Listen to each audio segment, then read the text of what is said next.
Greetings, folks. Welcome to Podcast One Shot, where we couldn't or can't fit something into an actual podcast. So here we are. With me is the petty dabbler of the dark arts, the Authenticator, aka Dalton L. Mortimer. Yes, hello and good evening. Hopefully not as petty or as dabbling as John Constantine, but yeah, still. Um, Hopefully, our other co-host, the incorruptible cringe devourer, corrupt, will be joining us soon. Unless he is already in here and I did not notice, and no, he is not. Or at the very least, he has not messaged or anything to let us know. So when he gets in, he will just have to do that. Great. Anyway, it's Movie Bob again. Hello, Bob. What do you have for us this time? And I'm your host / madman with a computer, the brainstormer of pop culture. So today we'll be doing a watch and review of You Are Wrong About Pickle Rick, The Big Picture, by Mr. Movie Bob of The Escapist. Now, I feel like this needs to be said. We are not singling out Movie Bob. While, yes, we do disagree with him on a great many things, we have simply looked for something to cover and discuss. And to be fair to him, I still respect his opinion on movies and things, at least where politics aren't involved in those things. When he gets off on the moral woo, as we'll see, he gets very, very stupid very, very quickly. Right. He is still a worthwhile critic to listen to if you can get him to focus on something other than his particular morality or his particular politics. Right. So what I also want to say is that we had covered a article by the Mary Sue last Sunday. Yeah. So in a way, this is a two-parter because they referenced Movie Bob, and now we are covering the Movie Bob video that they referenced. Wait, they referenced Movie Bob in the Mary Sue article? Yeah, I don't remember. That's why we're doing this, or that's why I suggested that we do this one, because they referenced Movie Bob's take on this in the Why Rick and Morty is Bad article, and it made me think of this. So I'm gonna be completely honest. I completely forgot what was in that article. I knew we covered that article, but I just kind of forced myself to forget because it was so stupid. You were repressing it.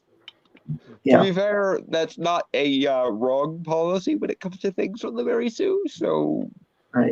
I'm not going to begrudge you that. But yes, the main reason we are covering this is because in the Mary Sue's cringy ideological take on Rick and Morty, where they tried to cast dispersions on it, they mentioned Movie Bob's cringy ideologically driven woo to cast dispersions on Rick and Morty. So here we are, doubly defending Rick and Morty from the dispersions cast upon it because we.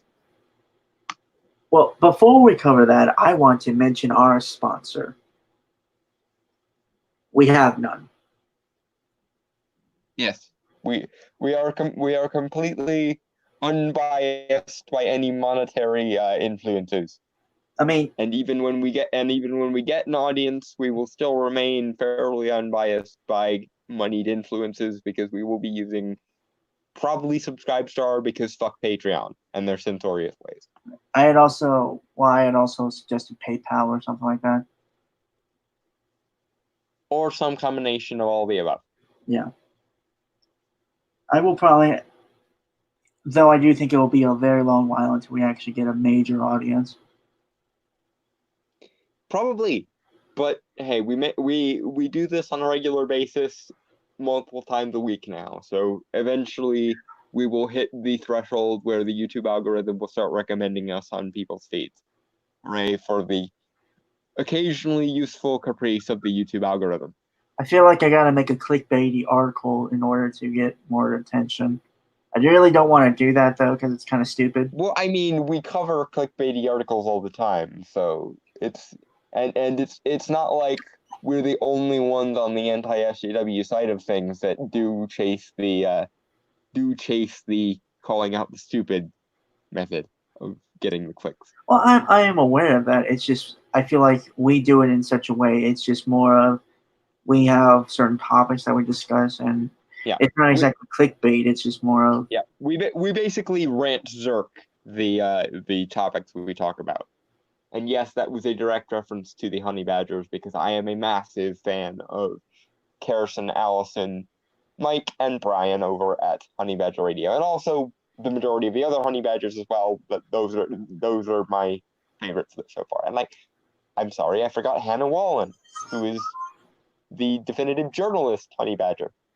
Damn me for forgetting Hannah. How dare I? okay. Also note, usually for these escapist videos, I like to turn on the captions so we can be able to better understand what Movie Bob's saying, because he often talks very fast. So um, but unfortunately, this because he makes or he thinks it makes him sound both more zany and comedic and more intelligent, that he can think on his feet and be fast paced about things. a part of me wants to cover the video he made, like I believe in 2013 or so, about 90s comics, because I've actually, I have a lot of 90s comics and I rather enjoy them, what they are. See, but this is the thing. Early Movie Bob is not bad. Most of the awful cringe that was Movie Bob back then was on Twitter.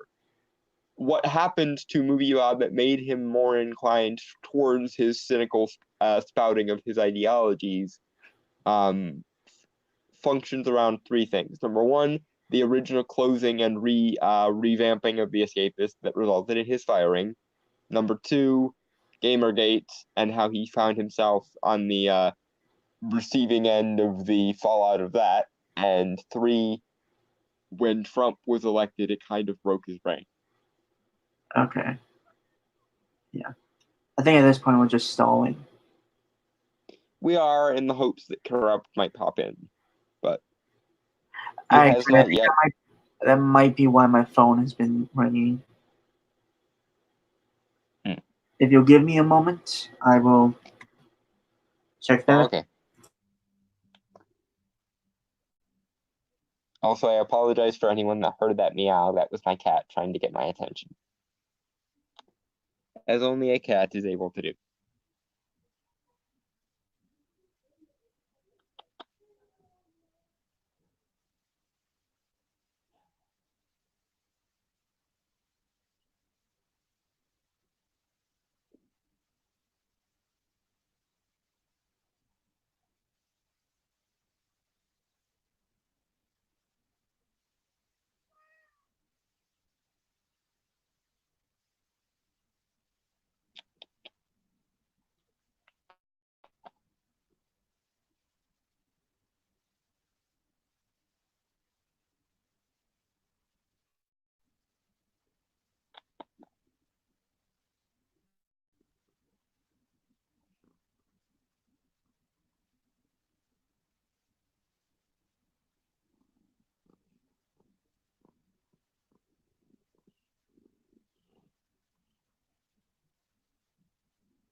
Okay.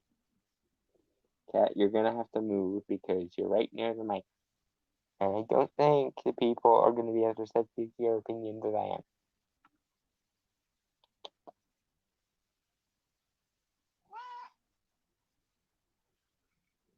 And she just meowed at me in the form of arguing. I am not surprised. So unfortunately, Corrupt did not text me. It was just up. It was just notifications on YouTube and the like.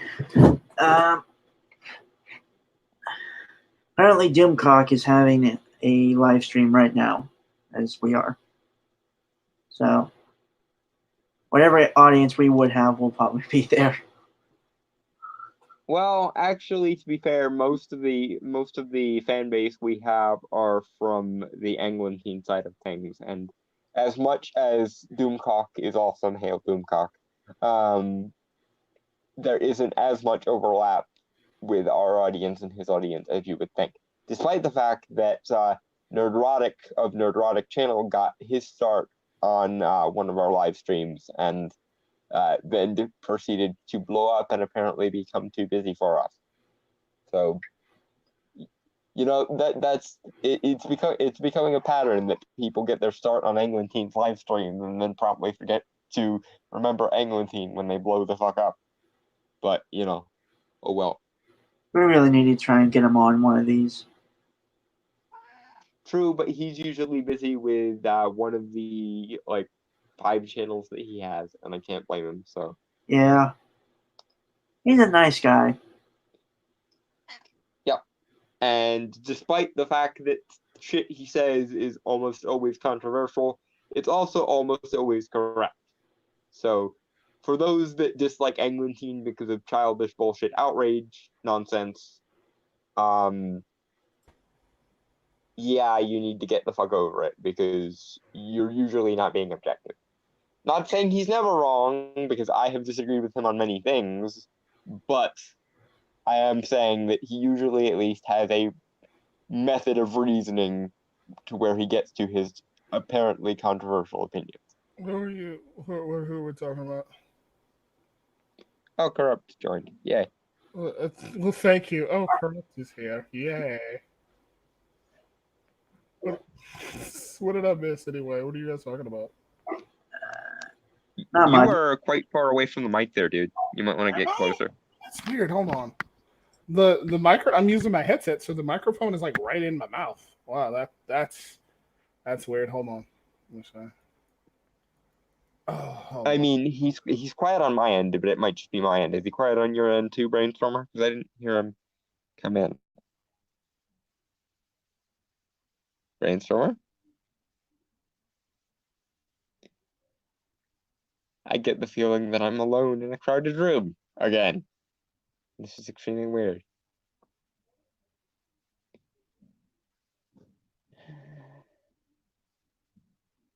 When in doubt, elevator music. Do, do, do, do, do, do. Yeah, sorry guys, my dog was barking. I had to check what was up. Yeah. Corrupt popped in and then popped out because his microphone was extremely quiet. I kind of got that, yeah.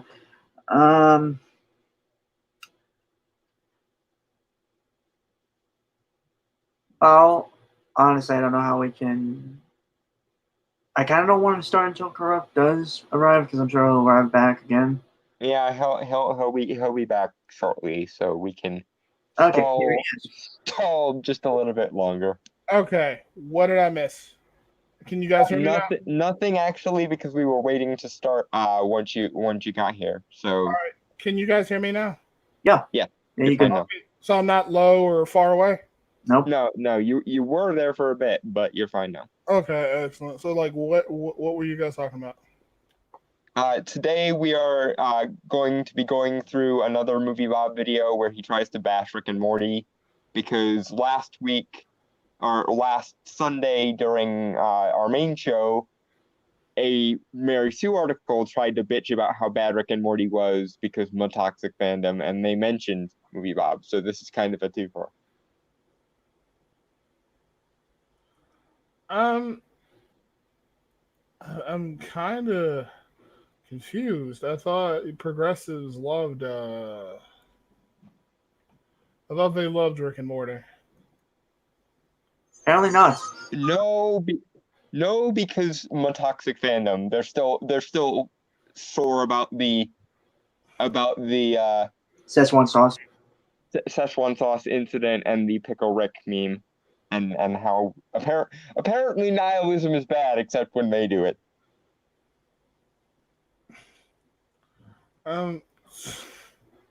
Nihilism. They because think nihilism because Rick does it in a particularly male way. Therefore, his nihilism is bad. It's toxic. Oh my god. Yeah. Never mind that the entirety of social justice theory is basically built on a loose form of nihilism or absurdism, but only terribly persnickety philosophical spurgs would notice something like that. So I guess I am alone again. Right. So I was just listening to you. I didn't want to interrupt. Okay. Anyway, I guess without further ado, the button.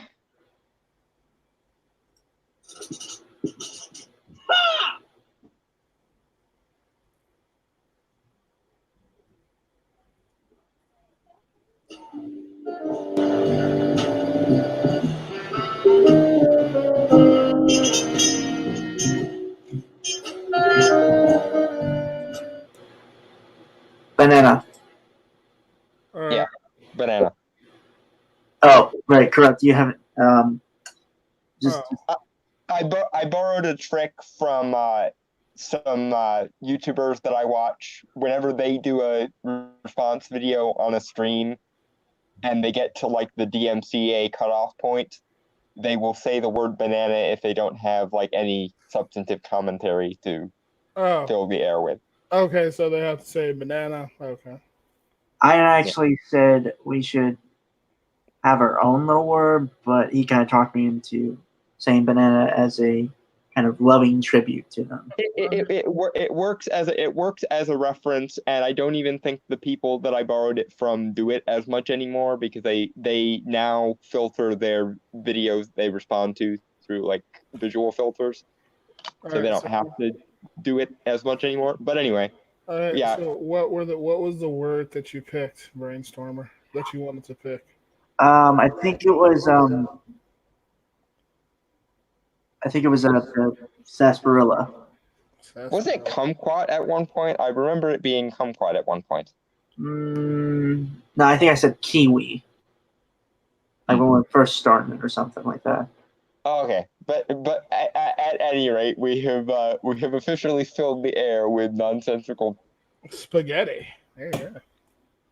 I wanted to add, everyone likes to feel included, Yeah, Pizza. I suppose so. But anyway, moving on. I love Dalton's response. It's just like we have really filled the air with just nothing but random talking about food-related jokes. Okay, And in jokes at that, the most insular kind of joke, the one that references other jokes that no one got when they were made either. Okay. I gotta ask, does anyone else hear the echoing? A little bit. Huh. Well, I mean, I'm not But hearing anyway, it now, okay. actually, I think it might just be you. I'm back. What happened?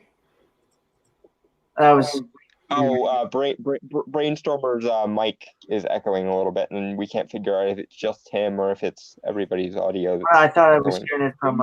Give me 1 second. I'll be right back. Oh, okay. Okay. So, banana. You guys can start. You guys can go ahead. I'll be right back. But go ahead and start. Once upon a time, one of the great now realized promises of the so-called geek culture taking over the mainstream entertainment scene was the prospect of no longer feeling embarrassed at having to admit being a fan of all things niche and nerdy. Sadly, that reality came and went in the blink of an eye thanks to a tragically oversized population of said fans deciding to interpret no longer embarrassed of my fandom to mean free to be a colossal pain in the ass about my. You mean like everyone else is about their things, Bob? See, this is the problem I have with you, Bob. You say that you're a nerd, and you say that you're a geek, and you say that you're for all these geek culture things, except when it comes to actually genuinely standing up for those geek culture things. When push comes to shove, you're willing to throw your fellow geeks under the bus to basically cuck to the establishment moral standards, which leaves me to believe. Again, I'm not accusing you of anything, but it leads me to believe, Bob, that you're not actually genuinely into all the geeky shit for its own sake. It seems very much like this is your reaction to you getting bullied as a child, and therefore you use geeky shit as a crutch to get back at the people that bullied you, rather than actually being into geek shit for their own sake. Because you don't appear to understand what happens when people are into their shit for its own sake, rather than as some kind of weird cultural means to an end. Bob.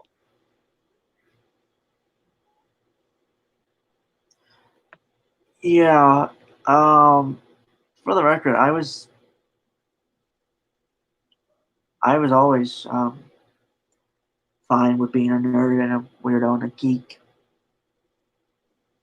Yeah, it really it when you're a geek, being a geek is kind of the only option because trying to be normal makes you want to explode and die. I don't know if it was ever that extent, but yeah, no, I was unapologetic, and I won't deny that there are. It's with every fandom though, not just geek stuff or anything. It's just there Yeah, are people that can be. that's part of what I was getting at earlier. Like he's fine with giving lip service to geek shit, but God help anyone if they actually genuinely start defending geek shit or making people aware of geek shit. When people actually appear to unironically like something, then he's willing to cuck to whatever the establishment moral standard is and throw anyone genuinely advocating for geek stuff under the bus. Which again makes me think that he's using it more as a means to an end rather than an end in itself. Uh-huh. I also kind of find it funny that he brings up Big Bang Theory here. I'm back. There we go. Can you guys hear me? Yep. Yes. All right. Yeah, I missed my Big Bang Theory. Yeah. He's using it as like an image of what he thinks toxic geek culture looks like, basically. God, his kind always describes things in this very moral, scoldish kind of way. Yeah, and the thing I've noticed with him is he's like he'll give lip service to geek shit, but as soon as anyone like genuinely unironically subscribes to geek shit or seeks it out for reasons other than its quote unquote childishness, he'll start throwing them under the bus and like cucking to the establishment moral standards. I have a theory that the reason why he does this is because he as a kid used geek shit as a way to get back at people that bullied him rather than liking it for its own sake. So you don't think he really likes this shit? No, I think he does, but I think his reasoning behind it is more about sticking it to the jocks that bullied him more so than unironically liking stuff. Because whenever he actually talks about why he likes things, it's always because it's childish, not because it's not childish. Like he actually subscribes to the comic books are for kids argument rather than taking a stand and going, no, wait, what the fuck? They're not. Comics are for everybody, and it's that kind of stuff makes me wonder if he sees geek shit more as an excuse to return to his childhood than actually unironically liking things. It sounds like to me that he looks down on it. That's why he refers to it as like childish. It reminds me of this dude who made a thread on Reddit. It was like, "Am I a part of the problem because because he likes Kirby and like all this like Nintendo shit?"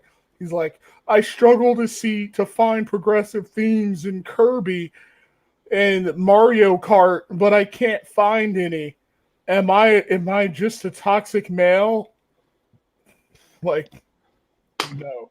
Okay. Am I a part of the problem? Important question for my sanity. How many people in that comment thread told him he was full of shit versus how many people said, yes, you are actually part of the a lot problem? of people told him that he needs to chill the fuck out because it's just like, and then he said like, he was like, all I like is anti-intellectual trash, and like that's kind of what Bob reminds me of. He reminds me of this person who thinks like art or something that's sophisticated needs to speak to him on a political level, or else it's anti-intellectual trash.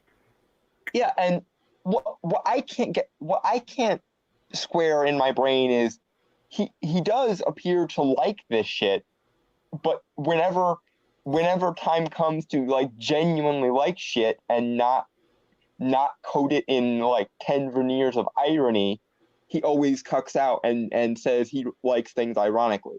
So either he likes this shit for the childish reputation it has and sees it more as a means for cultural impact, or he just has developed this weird self-hatred thing because Gamergate happened and he doesn't want to be seen as one of those people. It could be like that's possibly part of it too. I also think, adding on to what you said, I also think it's because he thinks of it as like anti-intellectual trash, so he looks down on it as well. Like it doesn't it doesn't speak to his like politics or anything, so he doesn't value it in the same way that you or I would value something that's nerdy that we like. Yeah, and as a result, whenever he does see someone unironically vouching for geek shit, he sees them as part of the problem because in his mind they're by default being childish. Yeah, they're not. What's up? Brainstormer? I wanted to say to all the people who look down on the shit that we love for unironic reasons, and because I don't have my soundboard open, I give a massive fuck off. Pretty much. Agreed. Fuck off with your nihilistic cynicism. It's not helping anything. But as we'll see, he soon turns that around and starts self-hating himself for that as well. Like, he'll approach everything in the universe with a cynical smarm, but God help anyone else if they're a cynical smarmy character. But on that note, banana. Spaghetti. In turn is left the. I'm sorry. Let me move this back. So I was not expecting Drop to say spaghetti. From the top. Anyway. Banana. All right, banana. I thought you were going to say spaghetti. we got sidetracked by food stuff again. This is not going according to plan. But anyway. Yeah. Okay. Which in turn has left the rest of us just as embarrassed as ever for different sadder reasons. Oh, for the good old days when wearing your obscure retro nostalgia t-shirt in public might only make folks think you were likely to spend Friday night alone, and not spending Friday night alone stockpiling InfoWars rations and cyber-stalking the third build female lead from The Last Jedi off of social media. Anyway, I'm Bob, and my... Okay, for the record, that whole Kelly Marie Tran thing, that wasn't... That's bullshit. Yeah, okay. Keep in mind, folks, this video came out September 10th, 2018, so a year ago. I'm not actually sure if that... I'm not sure. Was the Academy thing... I don't think it matters. I think anyone that is in the know will still get the reference. But at any rate, Bob, yes. People actually hold the things they love to standards, and when those standards are not met, they get pissy because these things are things they love. This is what happens when you have people like things unironically and not just for cultural impact reasons, but because they think that the things in question have unironic value in their own right for their own sake. Yeah, please stay out. Yeah. Like, I'd be fine if people like Bob, like, moved over to, like, I don't know, any other genre but the shit that I like. Like, please go away. What bothers me is, like, they are basically hipsters masquerading as nerds. And I have no problem with hipsters, but let's identify things accurately here. Let's offer the appropriate delineations between hipster and nerd as and when they appear. I actually have a lot of problems with hipsters. Well, I don't find them to be very enjoyable human beings, but that's neither here nor there. What I mean is I have no problem with hipsters existing. I really love Batman. He's my favorite Avenger. I know you're doing it as a joke, but it's just that's annoying. Yeah, I know. My entire skin just leapt an inch because of that cringe. That's the point. Like my entire body just convulsively shuddered at that. It was awful. The weird thing is, I'm fine when it's like an older folk who say it, but it's like someone of my age range. Even if someone, someone you consider a quote unquote normie, I think it's basic knowledge that there's a difference between Marvel and DC. Yeah, that's the thing that bothers me. Way back when, in like the 60s, 70s, and 80s, you could be forgiven for not understanding this shit, but like in a world where literally anything you want to know is but a Google search away, and that kind of shit is just basic common knowledge, there's a hell of a lot less excuse now.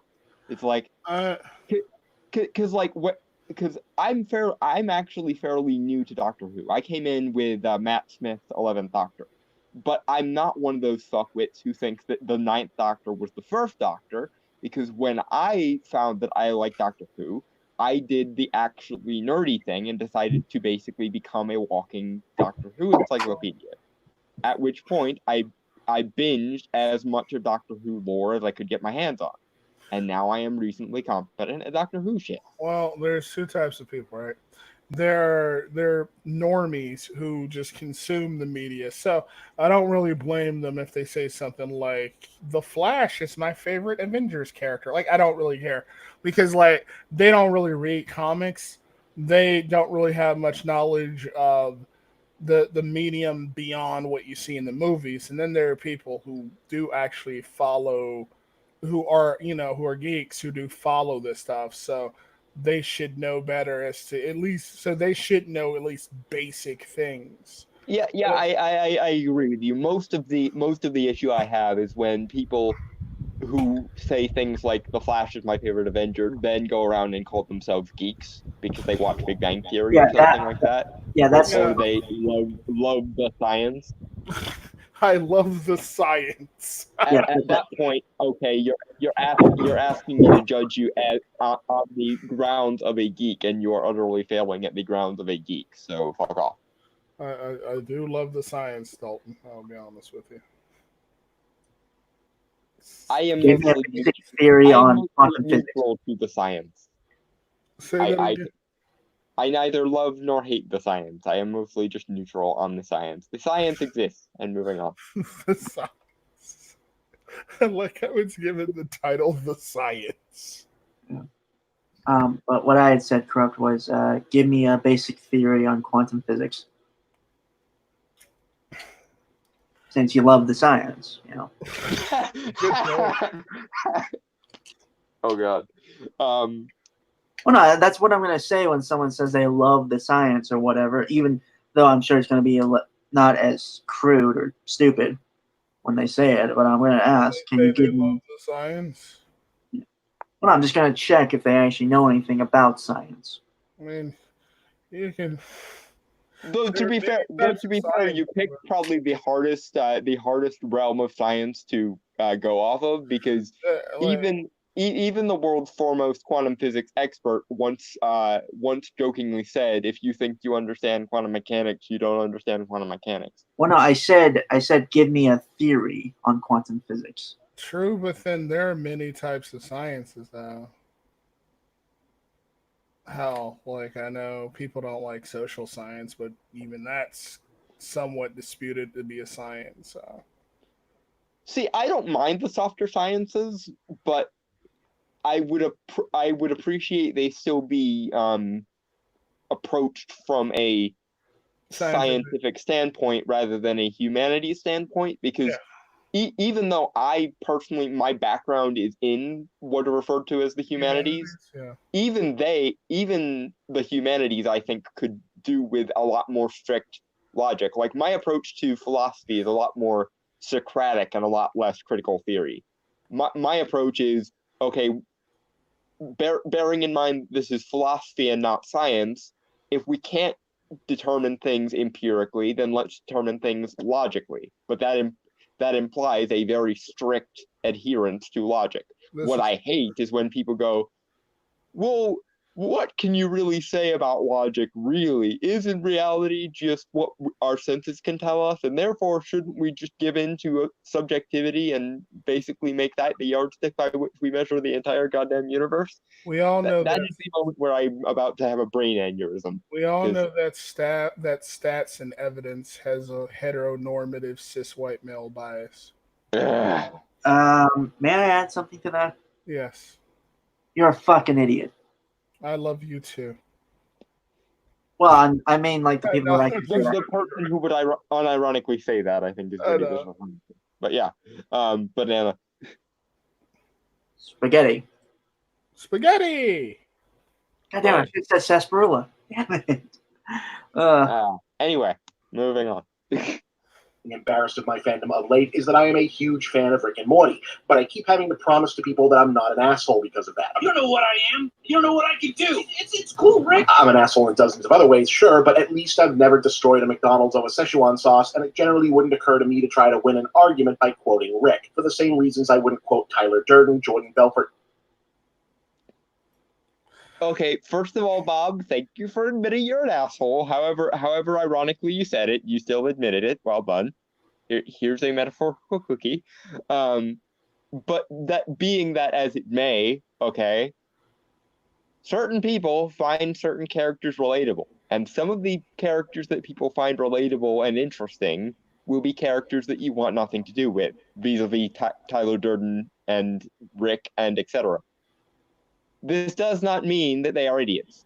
And in regards to the Szechuan sauce issue, call me a contrarian if you like, but my main thoughts on the Szechuan sauce issue was that was mostly McDonald's fault for two reasons. Number one, they gave in to a meme at the height of its popularity, which anyone who's ever spent any time on the internet can tell you do not do, especially if you're a normie corporation. And two, they only supplied like 10 packets of Szechuan sauce per participating McDonald's, and not even all the McDonald's were participating. Therefore, they basically undersupplied a massive demand they underestimated, and then when their poorly thought out, short-sighted marketing decision bit them in the ass, like it was inevitably going to, they blamed the fans for getting outraged, rather than blaming themselves for severely underestimating a demand. And this is entirely all the more horrific when you consider what they should have done, and what I still maintain would be the smart decision, is wait until the next Mulan movie, because we know that Disney is going to make a live-action Mulan movie. So since the original sauce was released with the original Mulan, why not just wait to give in to the Szechuan sauce demand when the new Mulan comes out, and then the Rick and Morty viewers would have been happy, and McDonald's would have made a clean profit off of it. Instead, you decided to do the boomer thing where you gave into a meme at the height of its popularity, and then you didn't accept the consequences of your failure to adequately fulfill the purpose of that meme. Movie Bob is really embarrassed by what he enjoys. I know, his self-loathing is endless. Yeah, it's both really infuriating and also kind of sad. Every aspect of his existence is tainted by this just immense self-hatred. Like I think it's inadequacy. I think that's why he subscribes to like the intellectual version of eugenics that he subscribes to. I think because he feels this deep level of inadequacy that he feels, he clings on to the one thing about him that is remarkable, or arguably remarkable, which is his intelligence, and then chooses to basically judge the entire universe along the criteria of intelligence. But as with any only middlingly intelligent person who thinks they're more intelligent than they are, the Dunning-Kruger effect kind of fucks up all of his assessments of what is and is not intelligent. I would argue that it's both. The main reason is because just this need to say that I'm not like those people, I'm better than this category of people, it to me it just speaks of somebody who is, insecure and inadequate, but has like a lot of just like self-loathing issues. And like a lot of just The ironic thing about it all is that it still dovetails with that exact same I'm better than the plebs and the peasants yeah, exactly. aristocratic attitude that I always mock. Like Yeah. it always boils down to I'm better than these people. These people can't be expected to think for themselves. Are you mad? It's really, yeah, like it's and then when you bring up his insane Hitler-esque rants, like you mentioned earlier, it's just like Only people with 120 plus IQ should be allowed to breed, etc., etc. here's the thing, like you could like I feel like there is no insult as effective enough. There's no insult that will hurt Bob as much as Bob's life and what he looks at when he looks in the mirror does. Like when he looks at himself in the mirror, like he is hurt more than any insult could ever hope to do. And Like and the sad thing is it all kind of relates to this choice that he apparently made a long time ago, that the things that he liked were shameful.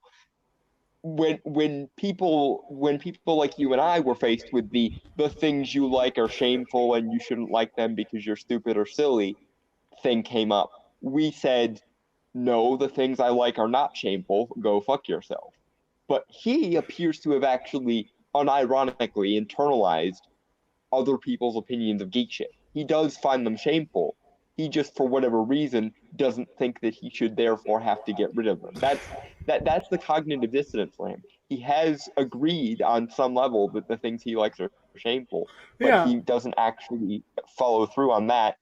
But he also still likes them, and he doesn't all the way follow through on that, because to all the way follow through on that would be to disregard the notion that they're shameful to begin with, yeah, because he bought the premise. He took the blue pill hard, and now it's wasting away inside him as a suppository. I like that. That's funny. Like that was pretty much my point earlier. Is that like you have this person who not only looks out on himself but also his hobbies, and he thinks of it as lesser. Like this is, like I said earlier, like that guy earlier said, like this is anti-intellectual trash, and it's childish, and I acknowledge that it's childish. Well, like no, it's not childish, but I mean, you clearly have bought into that premise like a long time ago. So Yeah, it's the essence of a framework built on a false dichotomy. You have a choice of either believe that geek shit is shameful and defend it, or buy into the false dichotomy that it's shameful and we shouldn't defend it. And he's gone for the, yeah, it's shameful, but I still like it, for any number of reasons that he can conjure up at a moment's notice. Um, it seems to have completely slipped his mind that it may not be as shameful as he thinks it is. It's like when he talks about comic books, he still says that they were originally for kids, when historically speaking, that was not the case. The main buyers of comic books were working class adults, and that was the case long before the Comics Code Authority showed up and made comic books supposed to be specifically for kids. And that was external meddling. But because he does at some level find them to be shameful and childish, he will defend to the hilt the idea that comic books were originally for kids, no matter how much historical and cultural evidence can be shown to objectively demonstrate that he is wrong about that. He would rather view it as something to ironically enjoy than stand firm in his convictions and say, no, I'm not going to be ashamed of this anymore. It's cool and I like it and I don't give a fuck what you say. That's the correct answer, right? He hasn't gotten there. And what's worse is he actually has convinced himself And a lot of people, I think, have convinced themselves, Medicare included, to tie it back to something that you and I have talked about many, many times, that being cynical is analogous to being intelligent. That's why he has to both give credence to things and also poo-poo them at the same time, because being cynical is in his mind associated with being intelligent. It doesn't occur to him that intelligent people could ever be uncynical or ever genuinely like something. That was weird. I'm getting kicked. To genuinely like something in Bob's mind, I think, is heavily associated with being a child. Hey, can you guys hear me? Yeah, I can hear you. I was wondering what was up. Like, it said your devices weren't connected. Yeah, I'm getting disconnected for some reason. Yeah, I can't hear Corrupt right now, so Shit. it might be something on our end. I don't know. I can hear. My Wi-Fi's just I'm gonna just told me that I'm having connection issues, so I'm gonna try jumping out and jumping back in. Okay, I'm wait, sorry wait. if I talked over you, Corrupt. No, I just you didn't. couldn't hear Can you. you stop in brainstormer? Because it's probably fuck. Hold on. God damn. Huh. I think there's some issue with my devices because, like, I was having this issue when I tried to come in the first time. I'm gonna try and like fix it. I'll be back in like 5 minutes. Okay. And there was one, and unfortunately, it is me, folks. Okay. Okay. He unfortunately had to dip out again because he needs to check on the equipment he was using. And Okay. Yeah, and for the record, if I accidentally talked over him, I'm sorry. I just couldn't. None of the audio would be he actually wanted me to stop you from dipping. Oh, okay. Okay. So, well, Corrupt tries to figure out what's going on, what's up. We are going to continue on until. Yeah, let's banana. Yeah. Well, let's make it like a banana and split. Tony Montana, Walter White, Kylo Ren, or Thanos. I just happen to think it's one of the funniest, most insightfully written, and smartest comedies, animated or otherwise, on TV right now. In fact, I'm inclined to suggest that it might specifically be the smartest show about smart people and or a smart person, and what those concepts actually entail that this particular era of televised sci-fi has produced, comedy or otherwise. And furthermore, that it's really not. Honestly, I'm gonna be honest. I've never been a big fan of Rick and Morty. I've always found it kind of depressing and just it's so cynical to the point where I just feel like I can't watch it. See, and here's a point where I disagree with both you and Movie Bob. I don't think the universe of Rick and Morty is cynical, because if the universe of Rick and Morty was cynical, Rick would be right, and Rick is not right. The thing that I think goes over people's heads about Rick and Morty, and I don't want to sound like one of those memes, but I'm gonna have to phrase it that way anyway, is it's not cynical of a universe. It's cynical because people make it that way. In other words, the universe itself is fairly neutral to optimistic, but people ruin it. Because you've got characters like Rick, who are the worst example of what a smart person is or an exceptional person is. And then you've got characters like Jerry, who are essentially the worst aspects of what it means to be normal. The lack of ambition, the lack of wonder, the lack of desire to move forward, and so on and so forth. Whereas Rick symbolizes the tendency of smart people to assume nothing matters. The issue here is both Jerry and Rick are wrong. Jerry is wrong for all the reasons Rick can outline in a moment's notice.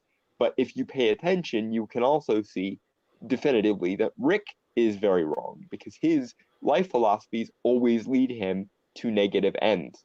And in a universe where Rick was right, he would be the only person who was happy. But in actuality, he's miserable just on a different way, or in a different way, or on a different framework, because his life philosophies are still maladaptive and shitty and wrong. I think, if anything, the message of Rick and Morty is the universe is awesome if you guys would just shut up with your drama and let it be awesome for 5 seconds. If you would just stow the toot and the cynicism, maybe the universe could be as awesome as you want it to be, and maybe things actually do matter. Or at least that's my interpretation of it anyway. Well, I don't like it on the fact that I don't like any of the characters, and again, I'm a character guy, and if I don't like the characters, then I'm not really going to do much. Then you're doomed to never like it because reasons. I hope Corrupt is going to be back soon. Well, he said 5 minutes, so.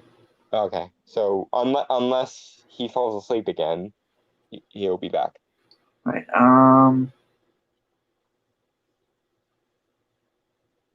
Banana. Well, I was gonna say, like, I don't know. I feel, not feel, but that's not right. Like, I don't think it's like, my opinions on Rick and Morty from everything I have seen of it. I've seen an okay amount of episodes. I don't think it is as smart as people like to think it is. I think there are interesting concepts that are often used, but I also feel like they don't go enough, if that makes any sense. I think the misconception is what makes Rick and Morty smart. It's not just the use of sci-fi premises, it's what actually Rick and Morty says about the nature of existence that I think makes it smart. And I think Bob is going to hit on something akin to that shortly, but he's going to go through a lot of stupid to get there, so there'll be plenty of things to get wrong in the meantime. All right, so Sarsaparilla. Banana. Might actually be the problem. Rick and Morty is too smart for a lot of Rick and Morty fans. What is my purpose? You pass butter. Oh my god. Yeah, welcome to the club, pal. Now, I'm not sure why you'd watch this episode if you don't already know this stuff, but just in case, real quick, Rick and Morty is a dark satire of normal person has adventures with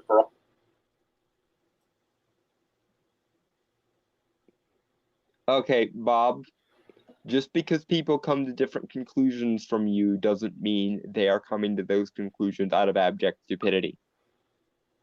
Yeah. It could just be that they are relating to different aspects of Rick and Morty than you are. And as I said, my opinion is fuck you, you're both wrong. It's not cynical of Rick to do the things he does, nor is it exceptionally awesome for Rick to do the things he does, because Rick is wrong, just like every other character. He's just wrong in a slightly different and more qualitatively competent way. But that being said, I would much rather be a Rick than a Jerry. Jerry Smith, or having to act and behave and believe like Jerry Smith believes, is my own personal vision of hell. Right. Honestly, and this is always going to relate to it, I'm always going to try and find a balance between the two. Mm-hmm. Because I feel like it's always two extremes within storytelling. And that's fine, but I always feel like naturally there always has to come to a natural balance. Dichotomies are usually false, or at the very least, they're usually only partially true. And therefore, you need aspects of both of them to become a whole being. Yeah. And I honestly would say maybe that character is Morty in some cases, but I'm not, like, again, I'm not like a big fan of Rick and Morty, so I can't exactly say it. That's just kind of my I could see Morty sort of growing into that, but right now he's at sort of at the stage in his character arc where he starts to sort of agree with Rick more. I could see there being an end to Rick and Morty where he sort of rejects both the extremely normal aspects of his parents and the extremely nihilistic worldview of Rick, and actually manages to find a place in the middle where things are both wondrous and meaningful. Yeah, but also, yeah, I also agree with you. Is that what a single individual takes from a piece of media is going to be different from another individual, Movie Bob. Doesn't mean they're wrong. It just means that The thing that renders someone right or wrong, Bob, is not the nature of their assertion. It is their arguments for those assertions. Yeah. But you would rather live in a world where you got to proclaim things on high and never had to argue anything. Am I right, Bob? That was the most ironically fortuitous notification noise timing ever. For all intents and purposes, magical, super science, paternal figure sci-fi stories, chiefly Doctor Who and Back to the Future, about a boy and his mad scientist grandfather, Rick. Rick is brilliant but functionally amoral and lives like a drunken, drugged-out sociopath because he can use his scientific genius to travel the universe in between alternate realities but not back and forth through time, meaning he can always run away from any mistake but never undo or prevent them, so the whole thing is really a metaphor for... Take over while I check my... Huh? What'd you say, Brainstorm? I had said, please take over while I check my phone. Oh, okay. Can do. Yeah, Bob. God damn it, I forgot my point.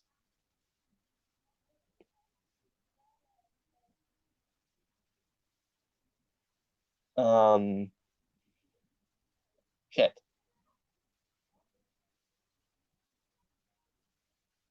Okay, I remember what I was going to say, but it's going to apply to what you're about to say more than what you're going to say. However, I would just point out that reducing Rick and Morty to that, or Rick's character to that specifically, is a bit reductionist, and reductionism is the first step to false dichotomies.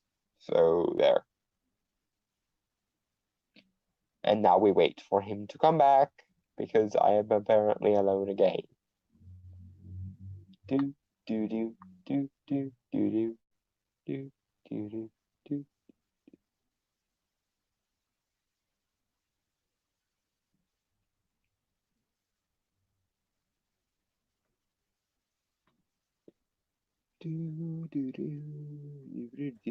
I am back. Huzzah. Okay.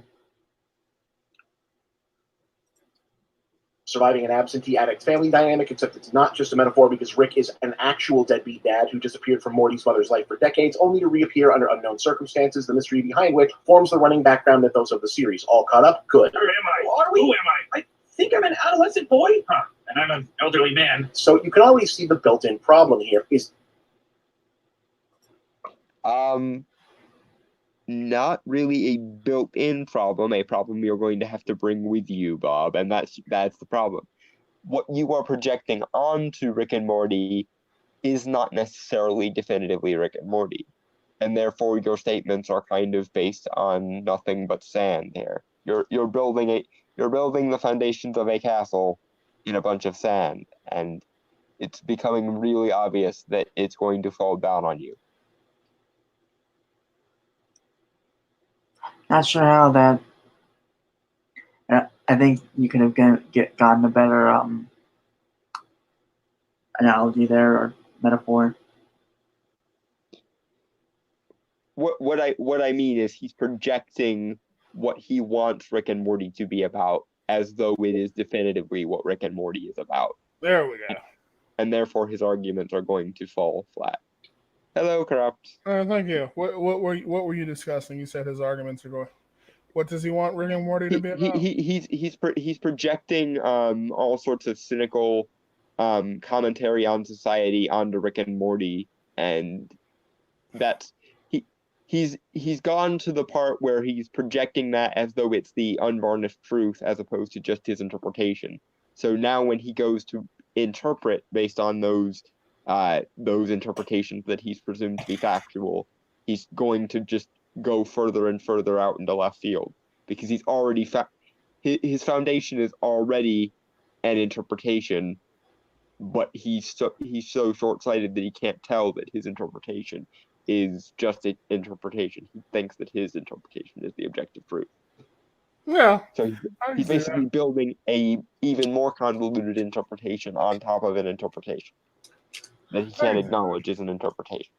Yeah, he strikes me as the type of person who sort of they're sort of blinded by their own and, like you said, interpretation of a piece of art. Like, and they can't allow anything to sort of fuck with that particular worldview. It doesn't ever occur to him that his premise might be wrong or that he might have a flawed understanding of something to begin with. Exactly, because that would take self-examination and not having your head up your ass. And I can't conceivably ever not understand something. If I can't understand something, that must be because it's morally ambiguous. He can't. And be now the watch Ubermensch. me read about its moral ambiguity that I've just projected onto it. Read. Now we can't. You can't be the Ubermensch if you don't if your interpretation is wrong. You know. You can't be the Ubermensch if there's no Uber.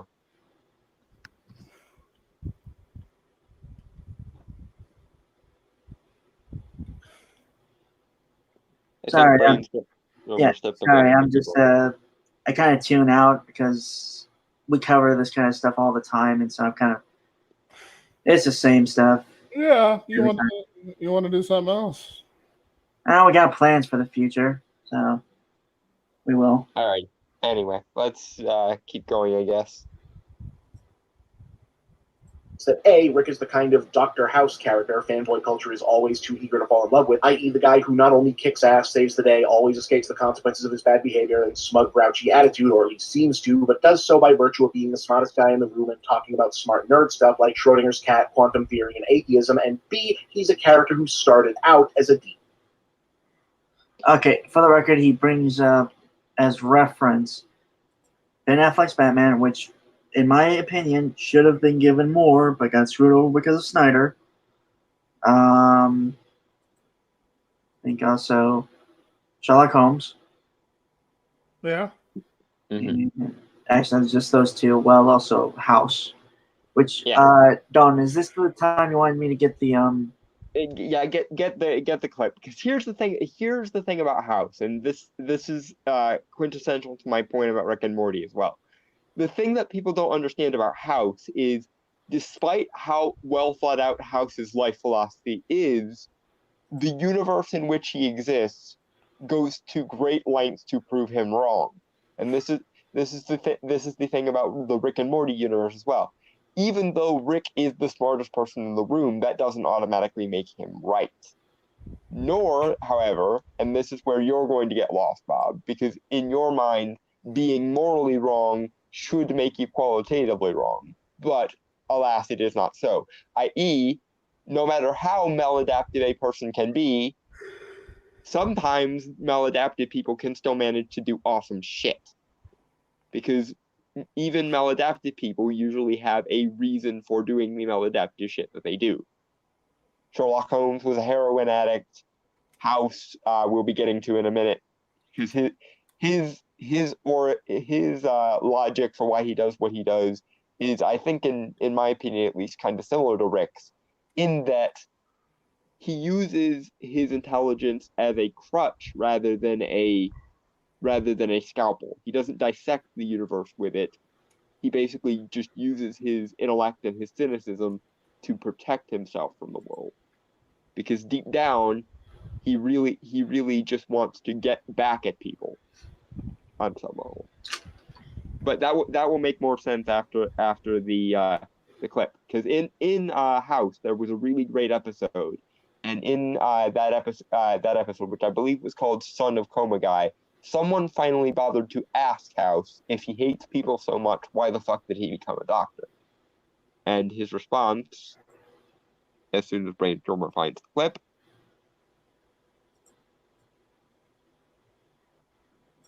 I found it and I have to turn it up. So if it's too loud, just let me know. okay. Brainstormer, is this starting to just blend together for you?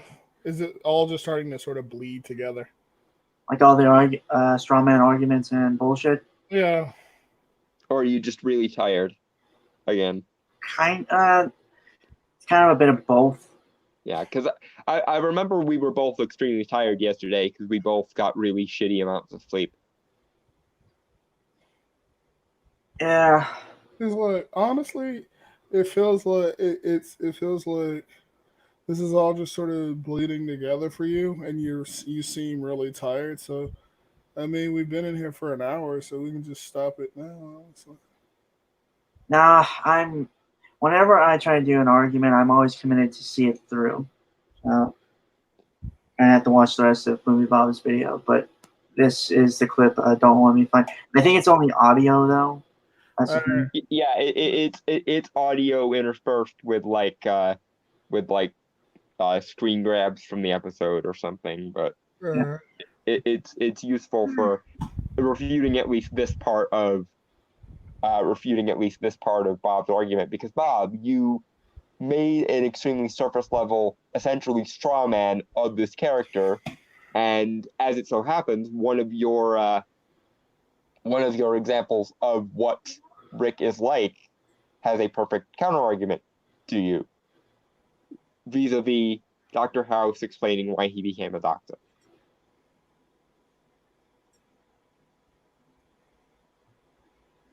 When I was 14, father was stationed in Japan. I went rock climbing with this kid from school. Fell, got injured, and I had to bring him to the hospital. We came through the wrong entrance. banana. Sarsaparilla. Banana. Sarsaparilla. Past this guy in the hall. It's a janitor. Friend came down with an infection, and the doctors didn't know what to do. So they brought in the janitor. He's a doctor. And Oh, right. I kind of. and I've Foreman. one of Japan's untouchables. His ancestors had been slaughterers, grave diggers. This guy knew that he wasn't accepted by the staff, didn't even try. He'd dress well. Banana. Banana. He wanted them. The people who ran that place didn't think that he had anything they wanted, except when they needed him, because he was right, which meant that nothing else mattered.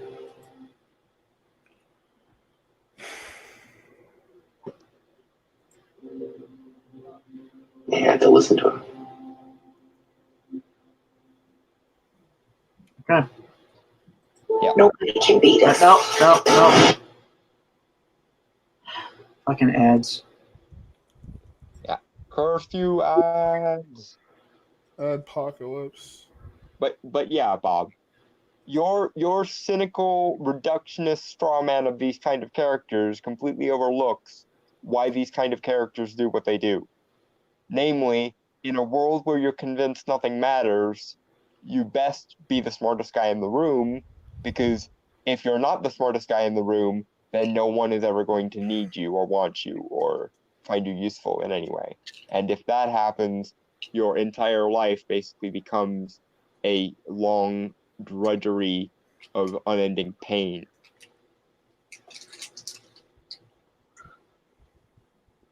Essentially, Bob, ironically indeed, they do exactly what you do, they're just better at it. That's kind of like my life. You try to compensate for your own personal issues with your intelligence, and very ironically indeed, you appear to resent characters who are better at it than you. Because, Bob, as with many people who have the Dunning-Kruger effect, and I'm well aware that I might be one of those people, you're not as smart as you think, but you are just smart enough to get yourself in a whole heap of trouble by thinking you're too smart for your own good.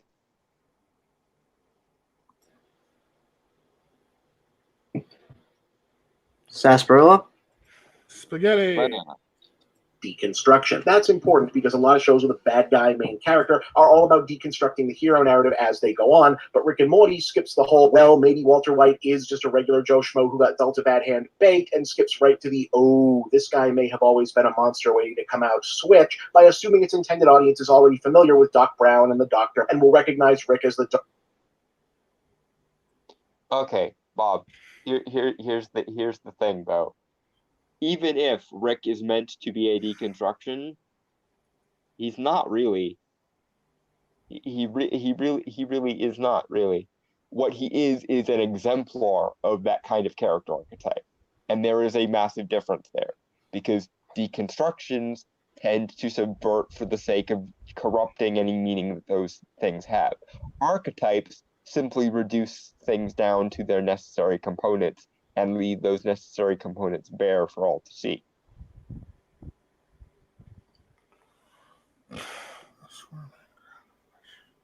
You just don't have the capability of looking at things deeper than the surface level veneer that they have. Yes, but Rick, it seems very pompous on the surface. He's supposed to. The point of Rick and Morty is that every human is kind of a piece of shit. Every character has their flaws or their misconceptions about how the world works, including Rick. The thing you appear to hate about Rick and Morty, Bob, is that Rick is too often right. What you don't appear to understand, Bob, is that Rick is very often wrong, just like everybody else. And not because of some damaged, toxic, masculine, woo-woo bullshit, but because of his life philosophy. What we have in Rick and Morty on display, if you're willing to look at it, is basically a false dichotomy. Symbolized very often in the case of Rick on the one end and Jerry on the other end. Jerry is the living embodiment of everything that is wrong with the quote-unquote normal average person. The lack of ambition, the desire to see meaning in the frankly facile and meaningless, the desire to just go with the flow and never question anything, etc., etc.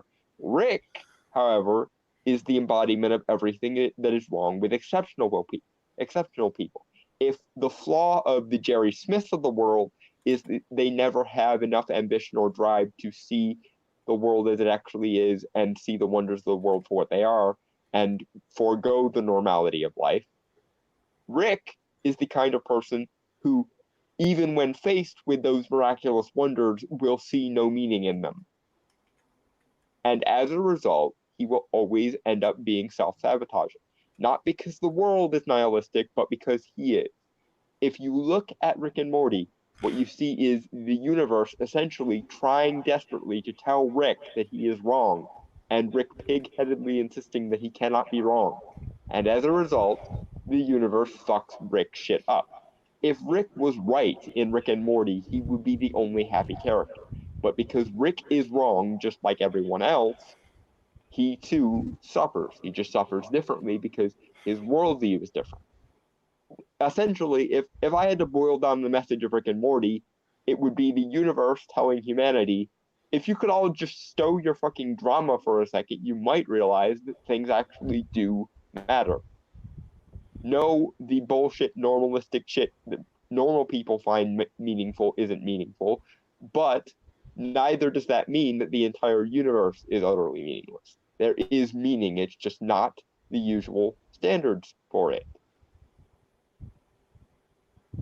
But because people fail to see that they're wrong, or fail to even acknowledge that they could be wrong, they both stick to their respective worldviews, and neither of them is meaningful because they're working within a false dichotomy where either things can be meaningful that are normal, or things aren't meaningful at all.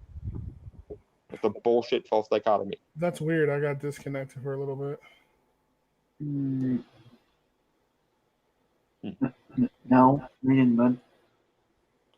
No, it said I was disconnected. Your audio got disconnected or something? Like for a brief second, my internet said I wasn't on. Oh, I don't okay. know what's going on right now. I'm fucking Yeah, my Wi-Fi keeps bitching at me too. It's just not a good night for the internet, I guess. It really isn't, and I'm having a lot of connection issues. Goddamn. What's Well, weird is I've had a bunch of storms lately, and my internet's fine. Yeah, I don't know what's going on. That's why I was just like, I might call. That's why I was just like, we can call it for tonight because I'm having issues right now, like connection issues. Shit's disconnecting. Ah, But I'm just well, irritated though, honestly. fuck. Hmm. Brainstorm, are you okay? Yeah, I'm fine. Just All right. again, kind of tired, but I am willing to get through this video because we don't have anything planned for Saturday, as far as I know. So Yeah. so we can have that day off for us. Yeah. Also, of all the stupid things we've covered, are we really gonna let a movie Bob video be the thing that defeats us? Hail to the nah. It's just like we've suffered through the Mary Sue, we've suffered through the New York Times, we've suffered through CBR and Bleeding Cool, and now here we are about to get pwned by a movie Bob video. Fucking hell. There may come a day where we will succumb to the stupidity of movie Bob, but it is not this day. Here, here. Sarsaparilla. Banana. That's what you're supposed to say. Spaghetti, correct? Oh, he dipped out. Oh, All right then. well, I suppose either he'll be back or he will not be. Either way, I hope that he is fine because he did seem like he was about ready to pass out. no one's having a really great day when it comes to sleep. No, and hopefully we'll fix that later tonight. But anyway, Yeah. Okay. Sarsaparilla. banana.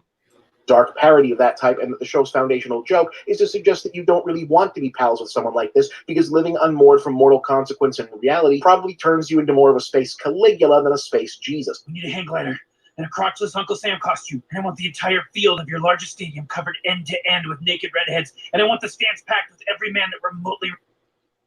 Okay, that episode was actually pretty hilarious, but it also has one of the saddest endings of the show, and also it has the message that Rick cannot have love because he's him, you know.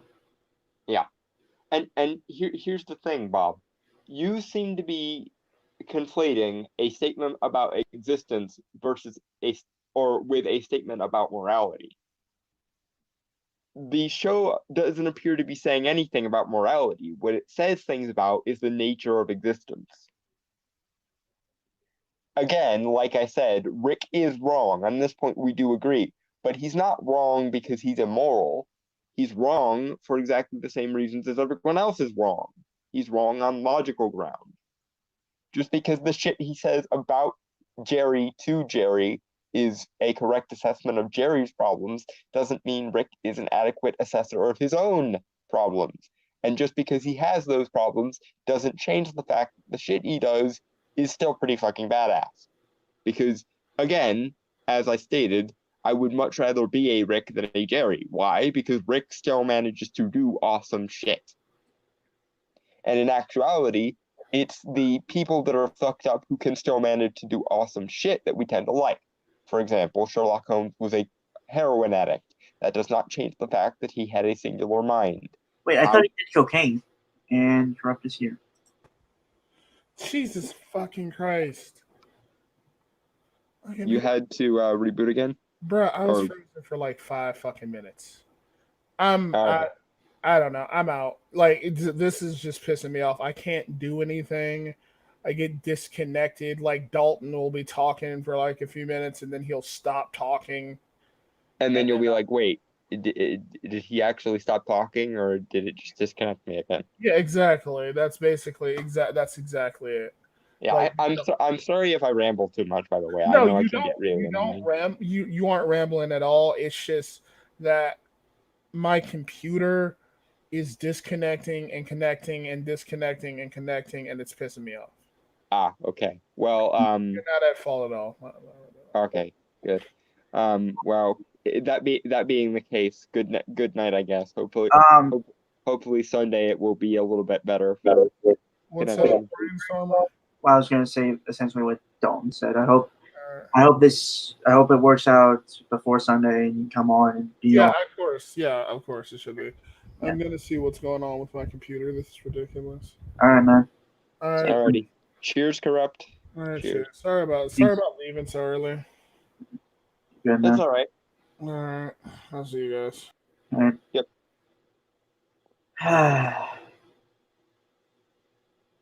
And there were two. Yes, as usual. Yep. But apparently, birds of a feather flock together, and those that get depressed together, those that get depressed together have success together, I guess. That's gonna be that is gonna be on something if we ever actually have a merch store. That's gonna be something. That's gonna be a line.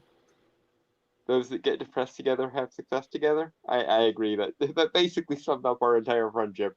We'll get extremely morose with each other, but then we will work out our frustrations with basically doing this.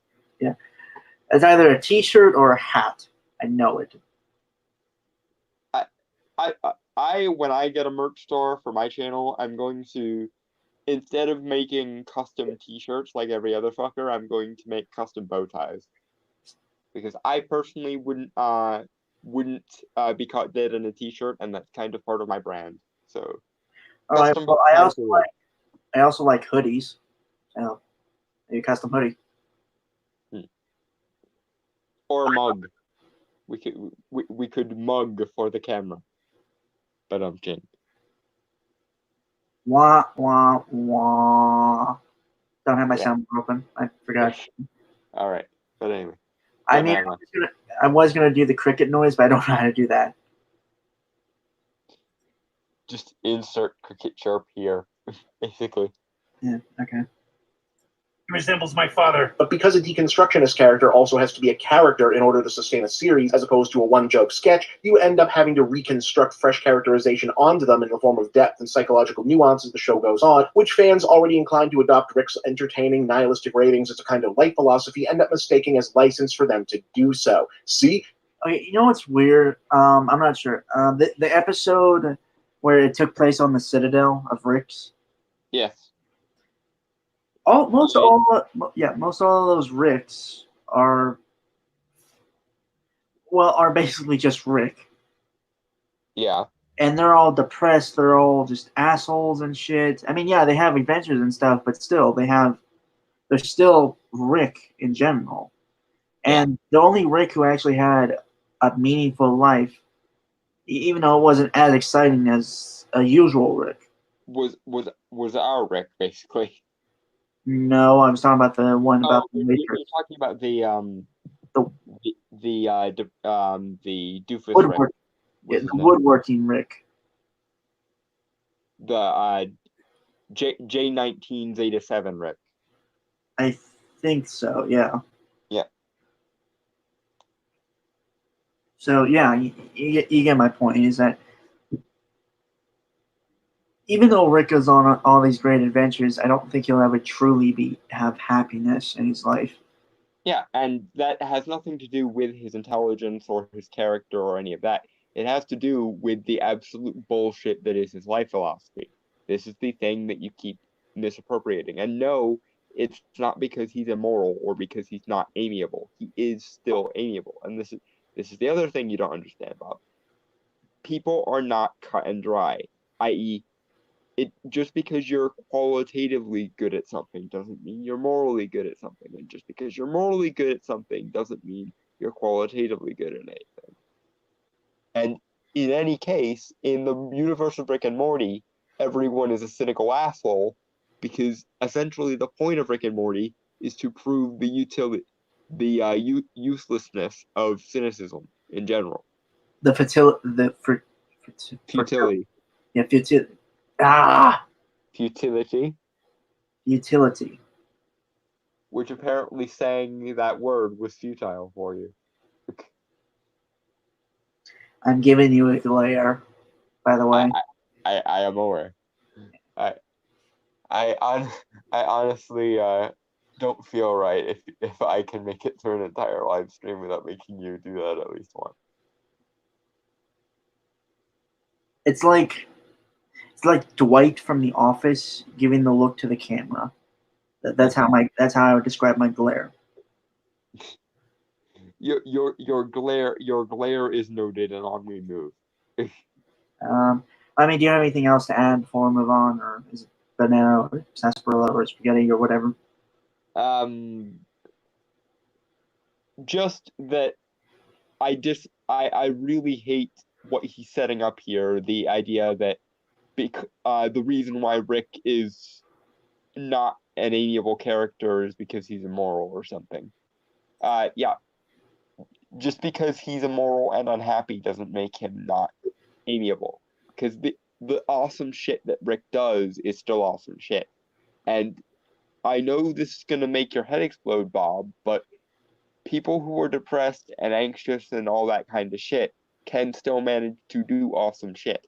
Just because Rick is a cynical bastard doesn't change the awesomeness of the portal gun, or doesn't change the awesomeness of his ability to turn himself into a pickle or what have you. Those things about him are still awesome, and the ability to win arguments in the way he does is still awesome, and he's still the smartest guy in the room.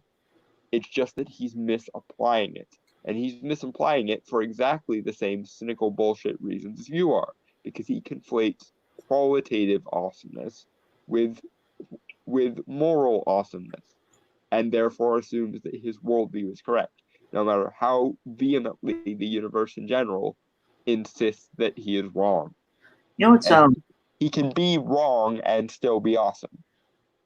John Constantine, for example, is a quintessential dumbass, but he's still epically awesome.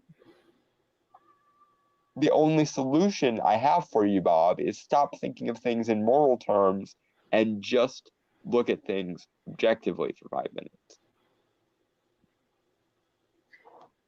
huh. I don't think I've ever written a story that touches really upon morality itself. I mean, it's part of the story, but it's never been a focus, I guess. Well, to be fair, that's probably the best way to go about it, especially if you're an early writer, because if you focus too much on morality when you're still in the early stages of being a writer, you're going to turn into an SJW sooner or later. So yeah, I leave the morality up to the writing in and of itself, and try to. Well, more often than not, when I write a story, and usually it's like a war story or something, I often just lean into the idea that morality is very gray. Oh, did I not come through that last part? No, it sounded like you were mumbling. What did you say? Sorry, I do that sometimes. It's a speech impediment thing. Okay, yeah. But what I said is that often when I write a story, specifically like a war story or something, I often lean towards the idea of morality being very gray in those situations. Yeah. Because shit is complicated, and this is the other thing you keep missing, Bob. Because you, despite railing against people who oversimplify Rick and Morty and want to reduce it down to its simplest components, are doing exactly that here. And as much as you want to bitch about how people use Rick and Morty as an excuse to be cynical, what the fuck do you think you're doing, Bob? You're being cynical. You're just being cynical about your fellow humans. Whereas, at the very least, the cynical bastards who agree with Rick still find value in the mannerisms of Rick. They still have a model to shoot for. You don't have a model to shoot for, and in fact, see everything as an excuse to either judge things morally or be unnecessarily cynical about people who do unironically enjoy things. And yet, you are as cynical and as miserable as every Pickle Rick worshipping motherfucker out there. You just do it, quote unquote, unironically. Or rather, ironically. I want to say it, but I feel like I'm not there yet to say it. What? I want to scream Pickle Rick, but it's 9:30 at night, and at my house, so I don't want to say it just on the fact that, I'm screaming something in the middle, close to kind of the middle of the night. Yes, I guess you do find yourself kind of in a pickle about that.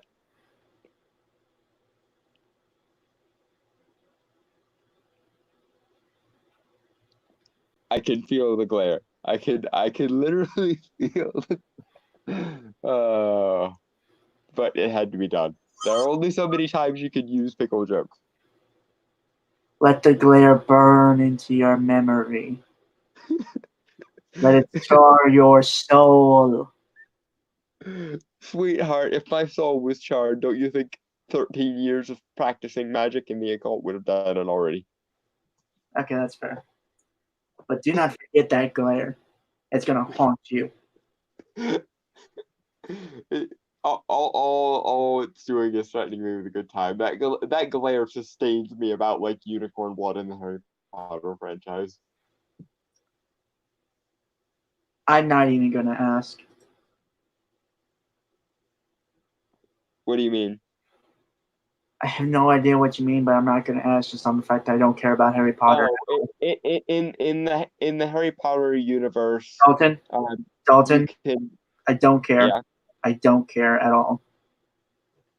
But I already started the exposition. I have to finish the sentence at least. In the Harry Potter universe, unicorn blood can prolong life, but it will essentially make you half alive and zombified and unable to enjoy things. There. So moving on. Just fuck Harry Potter. It is a really shitty franchise, and I'm kind of ashamed that I spent like 3 years of my very early childhood liking it. I've only seen like the first 2 movies, and that's pretty much it. I have seen all 8 of the movie. Well, actually, all 9 of the is it? No, it is 10 now because of the first 2 Fantastic Beasts movies. And I've read all of those. I've not seen those movies, but I've seen like rewrite videos of them on YouTube. I think that the Fantastic Beasts movies are actually the best movies since The Sorcerer's Stone, or Philosopher's Stone, depending on what country you're in. Okay. Yeah. So sarsaparilla, spaghetti, banana. Yes. He sounds like a complex three-dimensional human person. What? I said insert random food object here. I know I say it, but I'm gonna have to ask, what is sarsaparilla? It's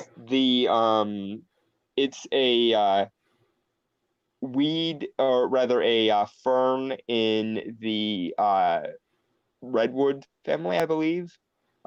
That's famous for the fact that its roots were originally combined with soda water in saloons and It's in root beer. and ice cream parlors, therefore creating root beer. Yes.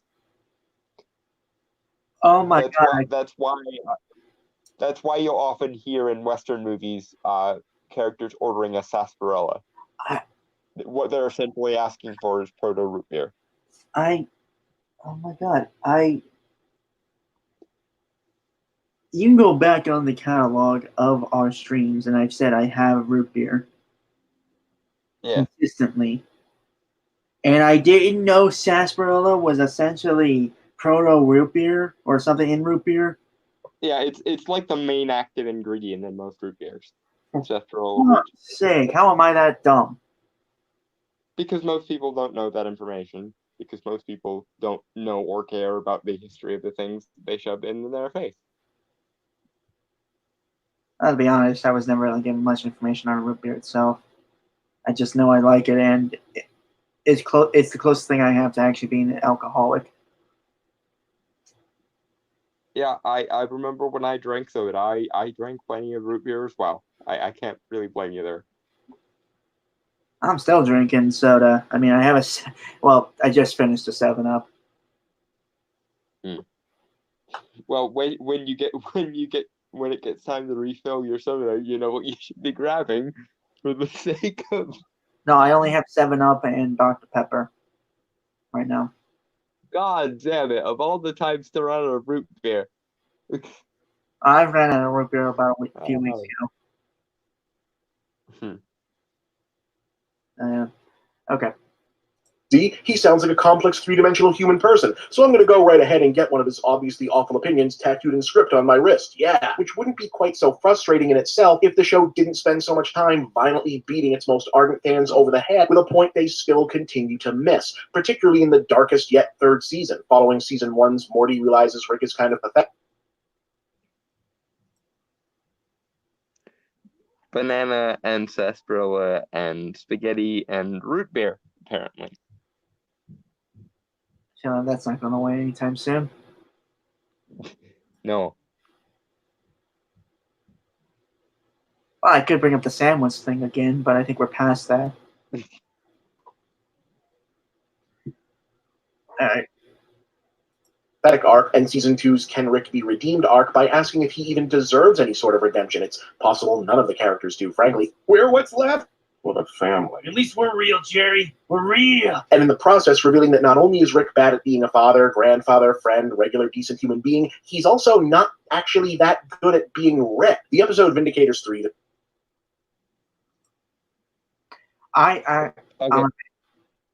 Okay, Bob, I'm gonna have to explain this like you're a 5-year-old, aren't I? The depressing nihilistic bullshit that Rick spouts is a necessary part of Rick. Why? Because, as I said, part of the conceit of the Rick and Morty universe is all the characters are wrong, specifically because they are as cynical as they are. Rick is wrong, and that wrongness, on logical grounds, not moral or ethical ones or whatever, is what leads him to his suffering. Because he operates on a wrong premise about the nature of existence, and that wrong premise leads him to do stupid shit. That being said, however, Bob, in relation to your guys who get Rick and Morty quotes tattooed onto them, etc., point, if you can call it that, not just condescending, is Rick doesn't have to be a good person to still be awesome. See, Bob.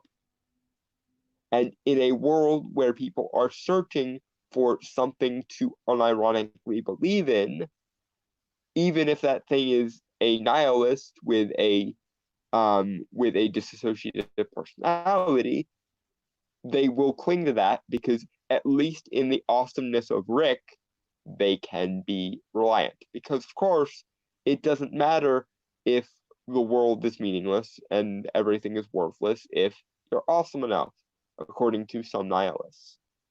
I, however, operate under the opposite assumption of why are we just assuming the world is meaningless? Yes, the banal, pedestrian, ordinary, normal life, quote unquote, of someone like Jerry is meaningless because they're vacuous, stupid morons. But that doesn't mean that existentially there is no meaning. It's a false dichotomy. It's like trying to choose between Jordan Peterson and The Amazing Atheist. And I bring those two up because they are actually kind of engaged in a back and forth of a kind. That's a false dichotomy. Just because Jordan Peterson happens to be wrong, TJ, this is a complete sidebar, doesn't mean that there is no meaning in the universe. It could just mean there is different meaning in the universe. Anyway, that's a whole other rant for a whole other time. Well, yeah, Bob. I wanted to bring up something. It's kind of like a story thing, or trope maybe. Not Okay. Sure. Feel free to tell me if it is or is not. But okay. I think it also kind of revolves around the hero's journey. Yeah. When the hero goes through the exciting adventure and all of that, they kind of go into a quote unquote normal life, a simple life. So essentially you have well, in a broadest sense, in terms of like the adventures and normal life, right? Mm-hmm. You have a Rick Sanchez become a Jerry Smith. Broadest Yeah. sense. I'm not talking about I'm talking about Right. the characters But themselves. yeah, and that is why so many heroes' journeys end on a downer note, because we as the audience understand that them foregoing their power is a bad thing. We understand that it sucks that Prospero has to break his staff and drown his book for no other reason than Shakespeare wanted to cuck two moral Puritans of the 1600s. We That was understand. not what I was going with, but I mean, feel free to. Sorry, that's kind of where I was going with it, because this is the nature of the false dichotomy. In the case of the hero's journey, it's either maintain these awesome powers and continue to do the things I do, or be quote unquote normal. It doesn't occur to anyone that there's a middle option there. They could just keep their powers and fuck off and do other things, or they could do something that no one else has ever done before. Well, okay. The roads that other people have traveled are not necessarily the only roads that are worthy of traveling. You can attempt to discover your own path in existence, and that is sort of the problem with someone like Rick, because he finds everyone else's lives to be meaningless. He doesn't even bother considering that his own life has meaning. So he gives in to cynicism, and that cynicism inevitably leads him to suffer. However, that doesn't change the fact that the awesome shit Rick is capable of is still awesome shit. The issue, Bob, is it's wrong to conflate moral competence with qualitative competence. Rick can still be a badass and still inspire people and still be a model for people and still be wrong on an existential and moral level. The thing that you're missing here, Bob, I think boils down to essentially the thing you're not noticing is the people that are drawn to a character like Rick already on some level probably agree with Rick.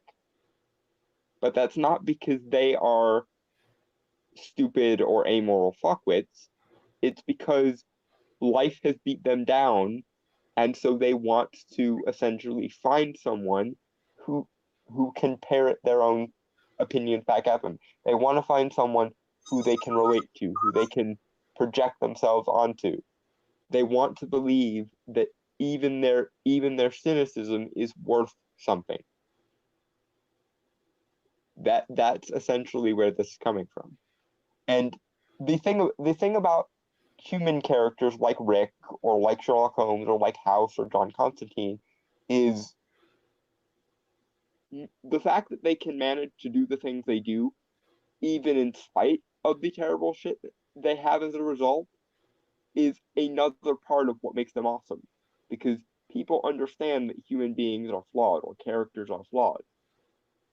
And what's different about someone like Rick or Holmes or House or etc.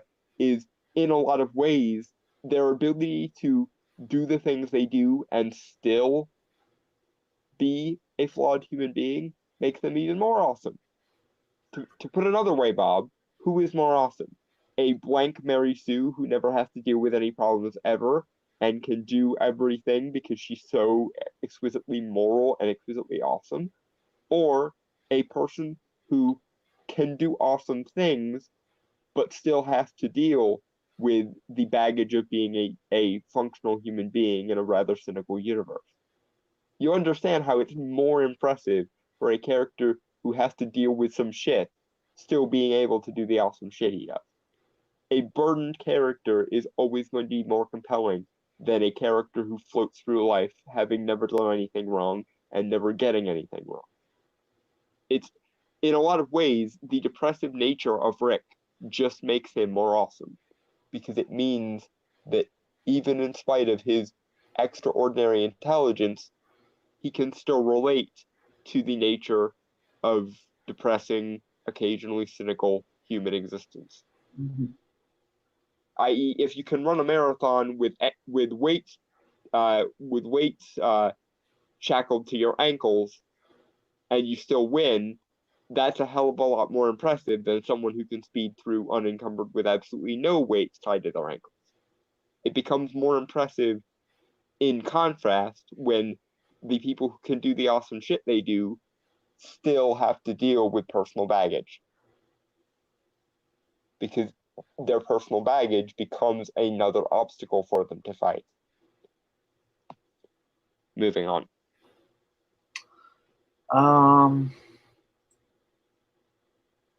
Unless you have something to say. I had something, but I forgot it. No.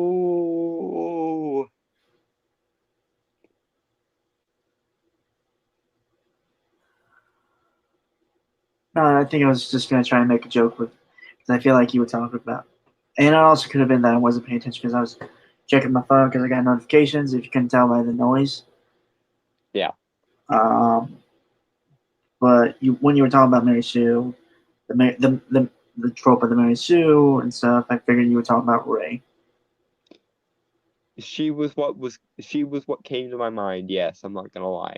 But I was just talking as a general principle. It becomes more impressive if a character can do awesome shit even in spite of their personal failings than it does when a character has no personal failings and therefore is completely free to do awesome shit.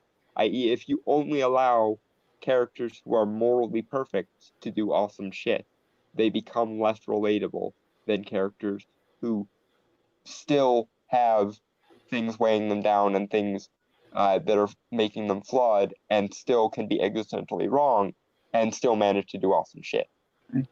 So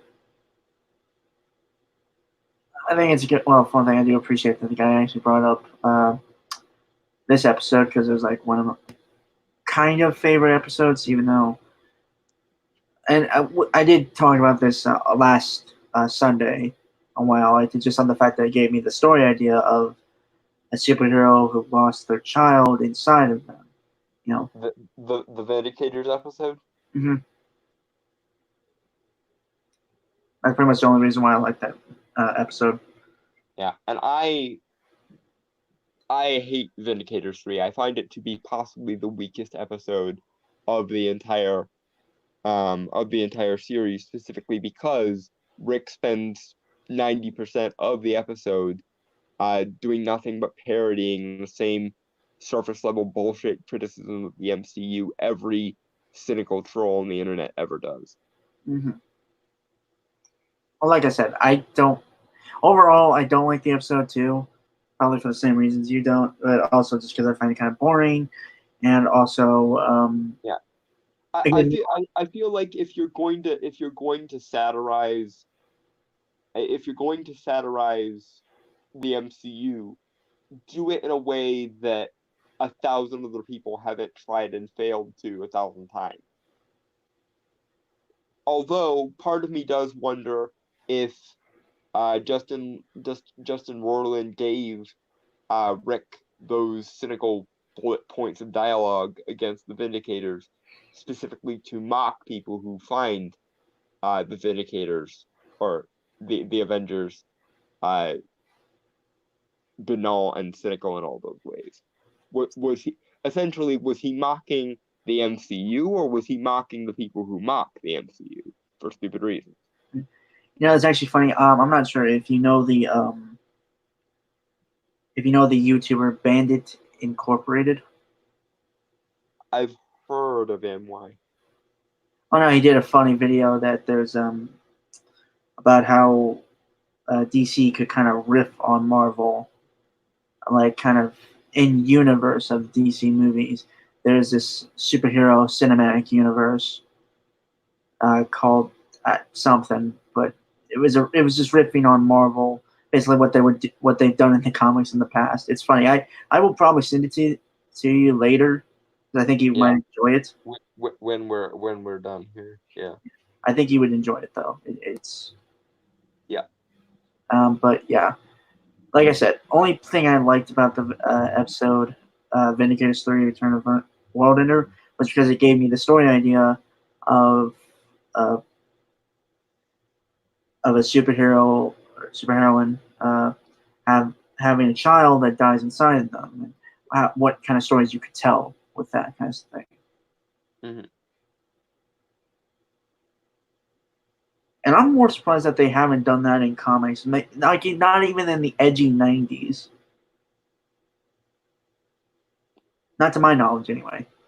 I think because whenever characters like the Supernova character there and Marionettes have a baby, they usually keep the baby alive for no other reason than to show what awesome powers they would have. Like, given the cosmic powers that Supernova has and the sort of elemental powers that Marionette has, the offspring of them, if they ever did survive, would actually be a complete badass. But still, it would be a very interesting story on how that. Again, it's more of, I guess it would be like kind of a character study or something like that. Yeah, they had an opportunity to do something like that with Spider-Man, but they flummoxed it because One More Day. Oh, dude, I'm so glad No Wonder's not on here. Yeah, you can almost feel the nuclear explosion of rage coming off her. I feel like it's just a mere mention of it, she will just explode. Yeah, like someone is mentioning One More Day. Super Saiyan 3. Yeah. Funny enough, I have not read One More Day, but I know it's crap. I keep meaning to send you Linkara's video on it because he did a really good job on it. It's his like 200th episode, and I keep forgetting. I'm gonna have to. Okay, so these are things for a different time. It's just I think we kind of need some moments. Yeah, I'm getting tired, and I know it's making my points less and less cogent as we go, but I intend to get through this. Right. Well, I think we kind of needed the break because of all the stupid. Yeah. Okay, but let's move on. Banana, sarsaparilla, spaghetti, whatever. Insert He's fanboys with the irresistible prospect of seeing Rick basically defeat the Avengers and give them a smugly superior rant to memorize and repeat about mainstream superhero movies sucking and being stupid and played out, but instead delivered a whole episode about a Rick-constructed death maze being really easy for Morty to solve because it turns out Rick is always making the same quote-unquote important points. Yes, that's his character. Again, just because he's extremely depressed and extremely prone to spouting the same bullshit philosophy doesn't mean he's not a badass character who isn't the smartest guy in the room. This is why Rick is relatable, because people who have problems, Bob, actual problems they deal with on a regular basis and might be existential in nature, still find that to be an awesome trait. The fact that he can occasionally manage to shake off his bullshit and do awesome things. That only serves to make Rick more relatable and more interesting, honestly. Right. Let's also keep in mind that he was completely blackout drunk, murdered a creature known as Worldinger, constructed a death maze in terms of Saw, recorded videos of him talking and talking about the traps and stuff, built a possibly functional neutrino bomb, created a system in a vent that will shred a human body, created something that could have conceivably killed off a creature that is entirely composed of a galaxy or supernovae, and also a elemental force of ants, and someone who is apparently part ghost. And also constructed that weird holographic map thing that, if you got the answer wrong, would crush you. In one night, blackout drunk. Yeah. So the fact that Rick is an amoral bastard actually, in a lot of ways, adds to his charisma as a character, and also does not prevent him from being awesome. Because qualitatively awesome and morally awesome are two different things. And the sooner you get that through your head, the happier I think you will be, Bob. Yeah. Jesus Christ, Rick's an asshole. Yeah, and also, even if he is wrong and an asshole, that doesn't mean that he's incapable of being right about other people's problems. He's still capable of looking at Jerry and pointing out all the myriad ways Jerry's life is fucked up, or Beth's life is fucked up. Because just because you're wrong fundamentally doesn't mean you're incapable of making a reasonable point. Sometimes. But you know what's weird is that I think in like season 3, or was it season 4? No, it was season 3. Is that Jerry started to become a little cooler in some aspects? Kind of, yeah. I mean, he started dating that alien huntress goddess thing. Oh yes, the warrior priestess, Yeah. the blue skin telekinetic one, and then proceeded to fuck it up because his banal normality completely made him ghost a telepathic warrior goddess. Yeah, also, he's apparently a closeted racist. Because he actually admitted that. And see, right there is yet another case where I think Rick and Morty is smarter than even its writers sometimes. Because I think the writers, and to a certain extent part of the fan base, see that as Summer and Morty being insightful. I see that, though, as them once again falling in the trap of getting caught up in banal shit. And placing way too much importance on the practice of banal shit. I mean, he is still a boring person. Yeah. It's just, like I said, I don't like any of the characters. Just they're kind of both far too extremes in terms of characterization. Well, and also, you're not supposed to. You're supposed to see all the ways that they're wrong, I think. yeah. But still enjoy them for how badass they can occasionally be. Because essentially Rick and Morty is about being badass even in the presence of all the terrible, cynical shit in the world. Yeah. All right.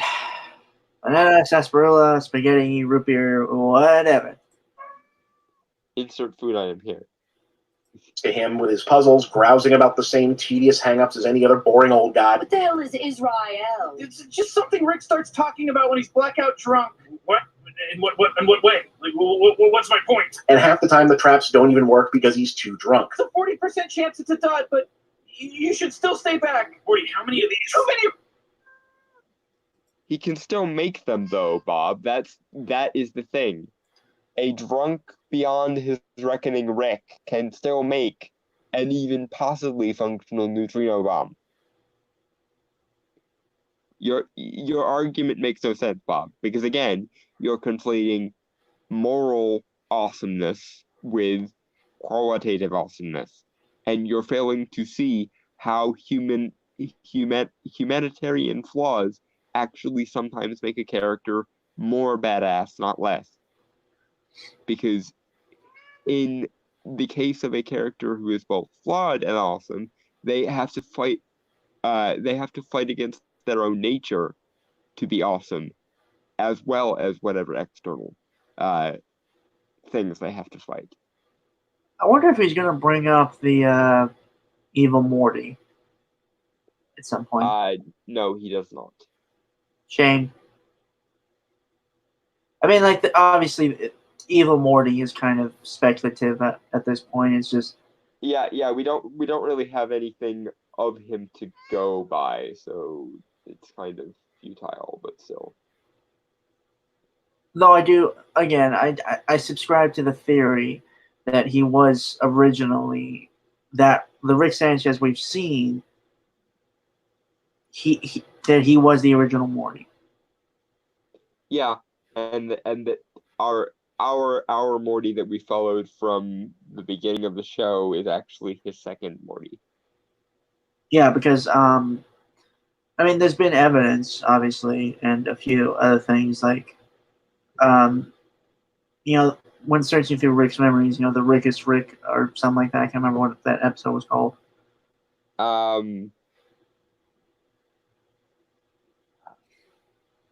the one with the Council of Ricks. Yeah, well, the first introduction of it. Well, whatever the episode was called. My point being is that the memories of the Rick we know is that involves seeing Morty as a baby, and even though as we know from the series, our Morty didn't get to know Rick until he came back 37 years after he abandoned Beth. 37 years. Wasn't it like 27 years? It might have been like 27 years or something. I don't remember. Well, actually, there is okay, that's not my point. Being is that I subscribe to the theory that with the Rickiest Rick, there is the Mortiest Morty, but the evil Morty is the Mortiest Morty. Yeah, because the most Morty of the Mortys would be a character who gets hip to Rick's bullshit and betrays him in exactly the same way we see our Morty wanting to, but never actually following through on. I mean, there was that scene in season 3, in the first episode of season 3, where Morty does shoot Rick with a stun gun without him not knowing it's a stun gun. With him not realizing it's fake in the first place, yeah. So I think, in all honesty, we are seeing there is a Morty that has gone through the transformation, and we're seeing a Morty go through that transformation of becoming another. The episode you're thinking of was called Close Rick Counters of the Rick Kind. Okay. Right, but I think you can kind of understand what I'm saying, right? Yeah. Because throughout the first 3 seasons we've seen of Morty, he's kind of starting to be more assertive and not back down to Rick and kind of push Rick when he gets pushed by Rick. Yeah, and also blame Rick for the shit he does rather than making excuses like Rick like Morty's mom does. Yeah. So, in all honesty, you could see the birth of another evil Morty. So there'd be 2 evil Mortys. Or more likely, I think, in my opinion, you'll see Rick shoot both our Morty and the quote-unquote evil Morty with some sci-fi weapon, and then you'll see him go to a different universe and have to start all over again. And then the screen will cut to black, and that will be the end of the series.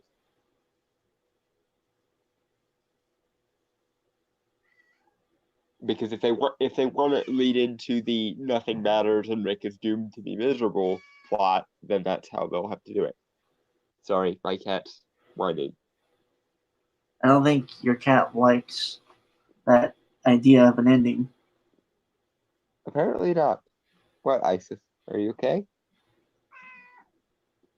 Oh, you want attention. Okay. Yeah, that made her purr quite quickly. That I can usually tell what her meows mean. Usually. Right. Okay. So banana, sarsaparilla, spaghetti, root beer, insert food item here, etc. Random placeholder food item for DMCA purposes. Here. Moving on. Too many! Morty's mind blowers further reveals that Rick screws up all the time and simply deletes it from Morty and the other characters' memories, possibly including his own, God knows how many times. And then there's fanboy favorite Pickle Rick, easily the most merchandisable and quotable installment of the entire season, maybe of the whole show to this point, and clearly considered by legions of fanboys to feature the apotheosis of Rick's genius Bruce. It's just funny, honestly. I mean, like, it's funny, but and it is also awesome. All the shit he does for the sake of avoiding therapy is still awesome. And for a lot of people, the fact that he does it specifically to avoid therapy is also awesome. Because a lot of people share Rick's general outlook on therapy, which we'll get into here shortly if I think we need it. Which we'll probably end up needing it. Right. Ready to move? Yep. All right. Are badassery. I turned myself into a pickle! I'm Pickle Rick! Not only can he conjure the super science know-how to turn himself into a pickle, but despite Pickles not having arms or legs, Pickle Rick has the resourcefulness, quick thinking, and sheer force of self-righteous screw-you hand of fate will to build himself an exosuit out of the bones, muscles, brains, and nervous systems of dead rats and bugs, and use it to... Yes, Bob. That's still awesome, even though we know he's doing it for the sake of therapy, which I think is going to be your argument. He's just doing it to compensate, therefore it can't be badass whack. No, in fact, that makes it slightly more badass, because we all occasionally have wanted to get out of really shitty, banal human situations and do more awesome shit. Do you not understand the concept of daydreaming? I know, apparently he doesn't. I feel like your cat can join in on our conversations a lot more. Yes, feel free to. Which, of course, made her happy, because she enjoys the fact that people talk about her, don't you? Plus, cats are on the rage. Yeah, so. Yes. We had a cat.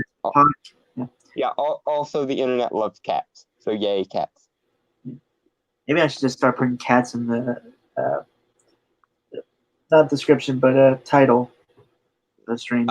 No, don't clickbait and falsely advertise. Just enjoy her when she does show up, and that will make her happy and probably more prone to showing up. Alright.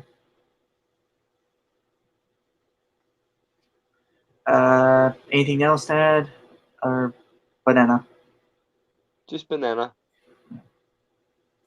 He will eventually take down a fortress full of heavily armed spies, all in the name of getting home to cure himself of being a pickle. Yeah, and it is, to be sure, an awesome episode. One of their best, even if I never ever need to hear anyone not named Justin Roiland say, "I'm Pickle Rick," ever again. It's silly, it's gross, it's extremely funny, shockingly insightful to human nature, hilariously absurd, unnervingly dark, but what it's... Okay. Banana? I sense the upcoming but. Oh, there was already a but. Yeah. Not is a triumphant heroic turn for Rick. Yes, it is, Bob. It can be a compensation for psychological bullshit and still be heroic, and in fact, it being a compensation for psychological bullshit makes it slightly more heroic on the ground that it makes Rick more human and also makes him a more appropriate model for other people's behavior.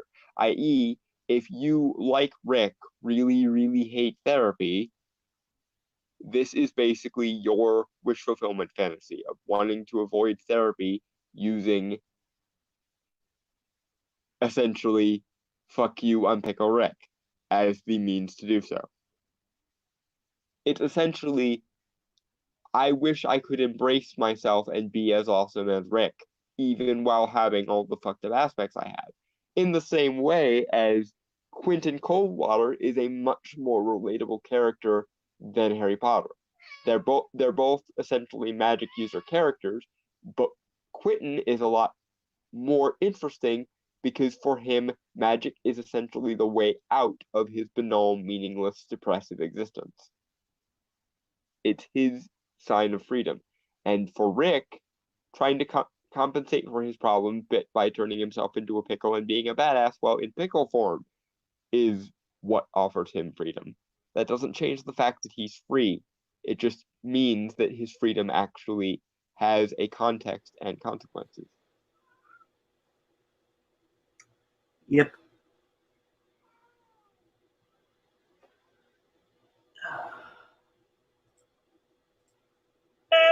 On the contrary, it's one of the series' most brutal repudiation of certain fans' insistence on deifying Rick. And with the benefit of hindsight, the clearest precursor to how thoroughly Season 3's finale was planning to emasculate him. Rick doesn't turn himself into a pickle, ultimately winding up almost dying in the sidewalk, almost dying in a sewer, and almost dying in a CIA black site for any higher science adventure purpose. He does it to get out of going to... Wait.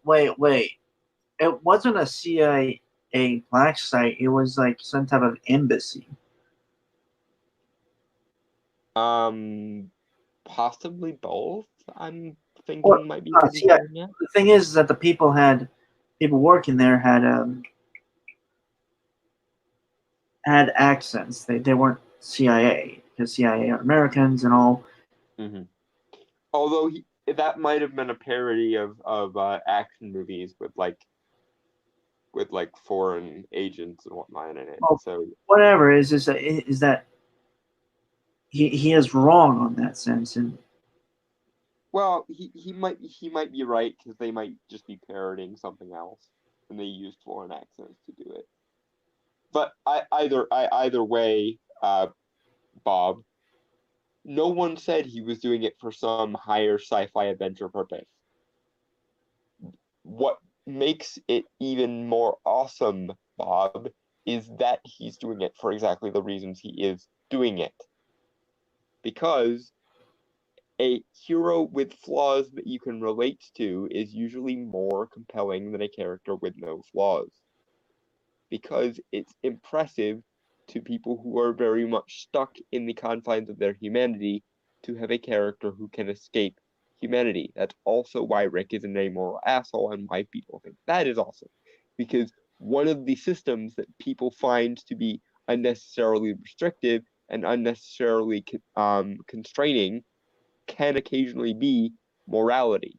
It's really painful and annoyingly obnoxious to have to walk on eggshells around every living motherfucker who happens to cross your path, and have to be nice to people, and have to always say the right thing and do the right thing and do the social convention thing.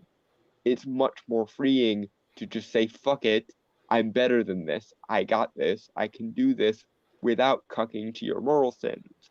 That's why people like Rick.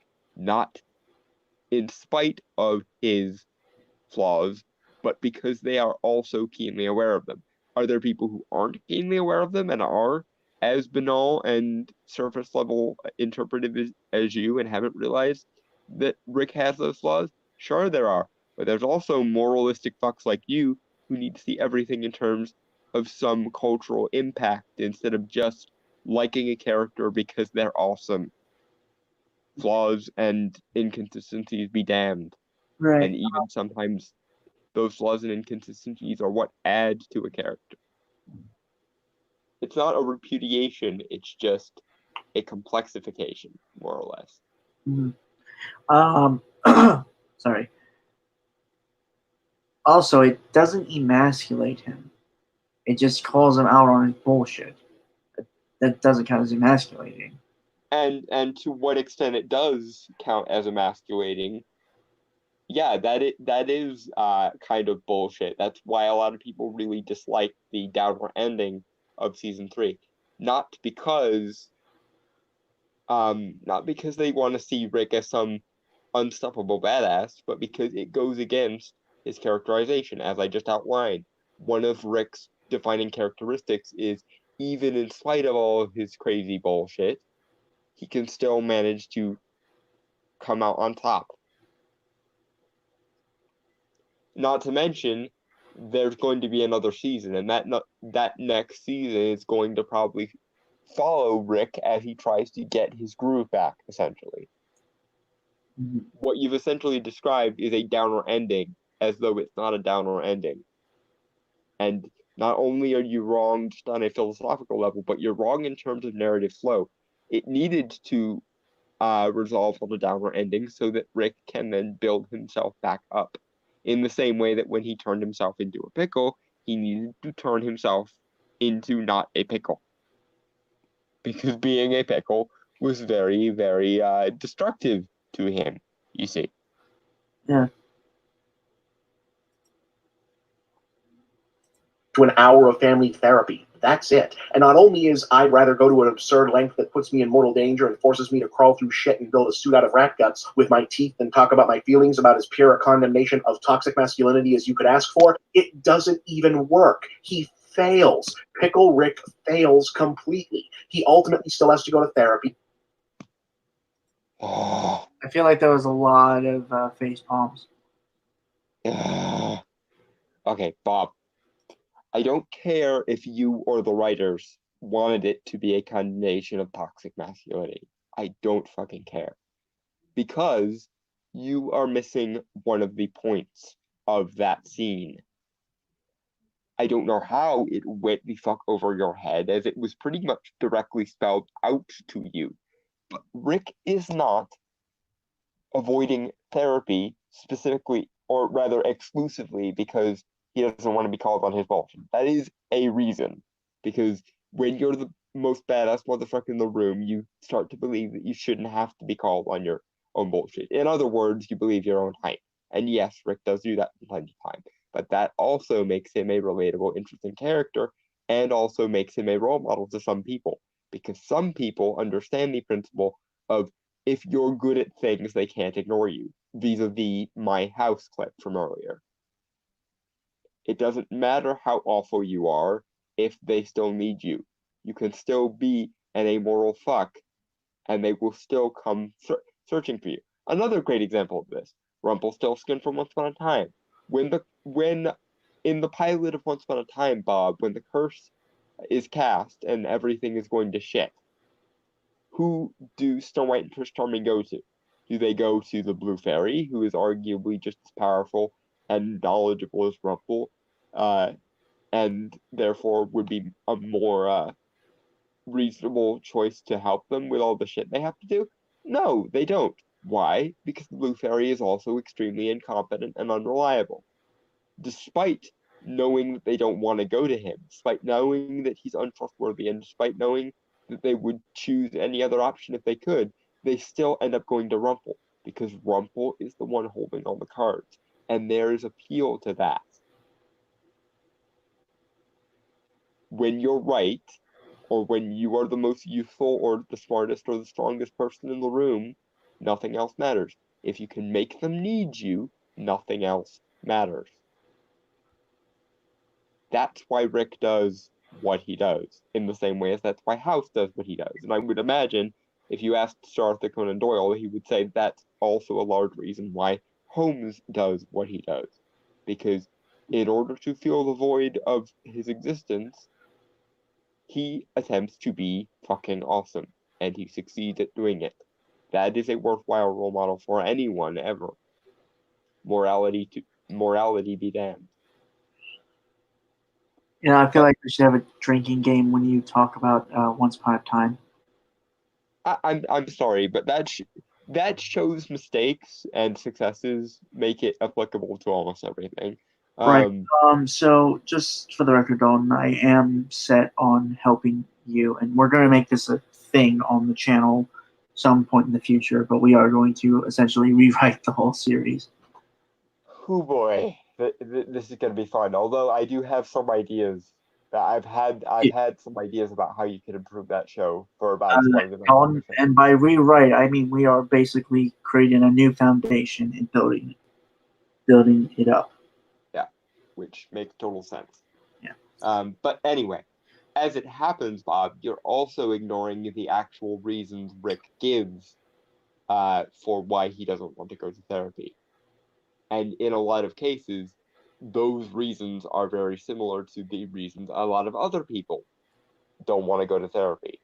But we'll get into that as and when you bring up Dr. Wong's argument, because I have a feeling you're going to cradle this entire argument in what Dr. Wong says to Rick, as though that's a strict repudiation and not a single side of a dual-sided argument. But maybe I'll be wrong. I've watched this before, so I don't think I am wrong, but maybe I'll be wrong. I'll be honest, when you sent it to me, I only watched like the first 2 minutes, and then I knew we were going to have to cover this. Mm-hmm. Such is the way with movie Bob, unfortunately. Well, it's actually with anything you send me, because I know I'm going to have... Because you rarely send me anything I don't not want to cover, or am adamant not to cover. I'm very good at ferreting out the best concentrations of the stupid. I am a connoisseur of the stupidity of others sometimes, and the stupidity of myself, but that's neither here nor there. Yeah. Okay. Moving on. It's your mind within your control, just as you chose to become a pickle. You are the master of your universe, and yet you are dripping with rat blood and feces, your enormous mind literally vegetating by your own hand. You're not watching Rick be a resourceful genius badass. You're watching someone with the brains and skill to do this thing, do it out of cowardice, blunder into again, Bob, that does not. Those aren't mutually exclusive states. This is your problem. You're operating within a false dichotomy where something can either be moral or it can be incompetent. And if this was Once Upon a Time we were talking about, I might agree with you because Once Upon a Time is exceptionally poorly written. Dalton? But this is Rick and Morty, and Rick and Morty is a bit smarter than that. I.e., Rick can be both a badass and also immoral. Look back at that clip that you just played there, Bob. Despite the fact that he is dripping in rat blood as a pickle, he still managed to do all of the other shit in the episode. We should all be inspired by that. Why? Because a pickle, someone who turned themselves into a pickle, managed to kill a bunch of rats and bugs, make a suit of armor out of them, Iron Man style, fight through a heavily armed, possibly secret agent infused embassy, and make it all the way across town in a large city to therapy. And the only person capable of hurting his, quote, enormous mind is himself. That, Bob, is inspiring, because it means that even in the darkest of states, even when those states are self-inflicted, you can still fight through. That's one of the reasons people find Rick inspiring, because even though he fucks up, and even though he's kind of the worst, he still manages to be a badass. It's another reason I like John Constantine, who is one of the few characters in literature of any kind that you can honestly say is probably a bigger fuck up than Rick. And yet, he still manages to be a chain-smoking occult detective badass.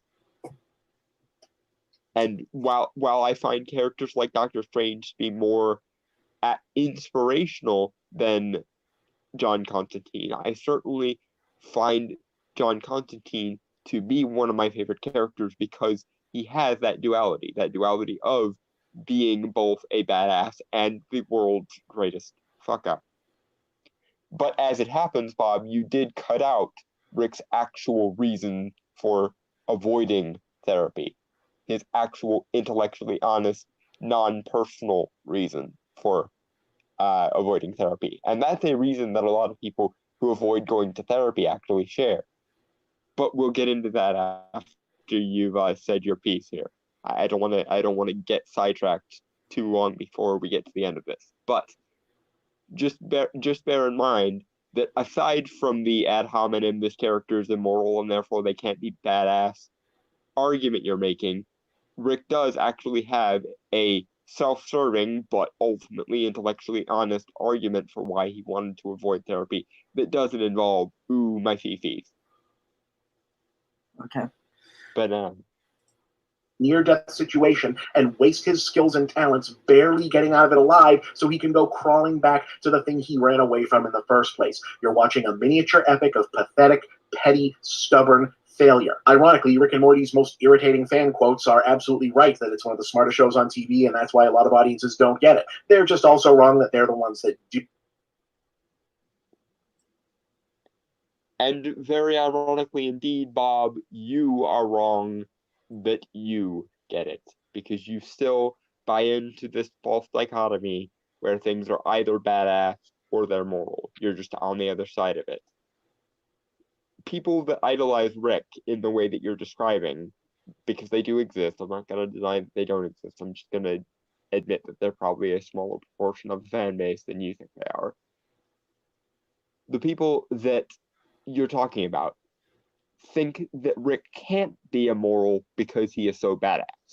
You, on the other hand, essentially flip the script and go the other way, i.e., nothing Rick does is truly badass because he's so immoral.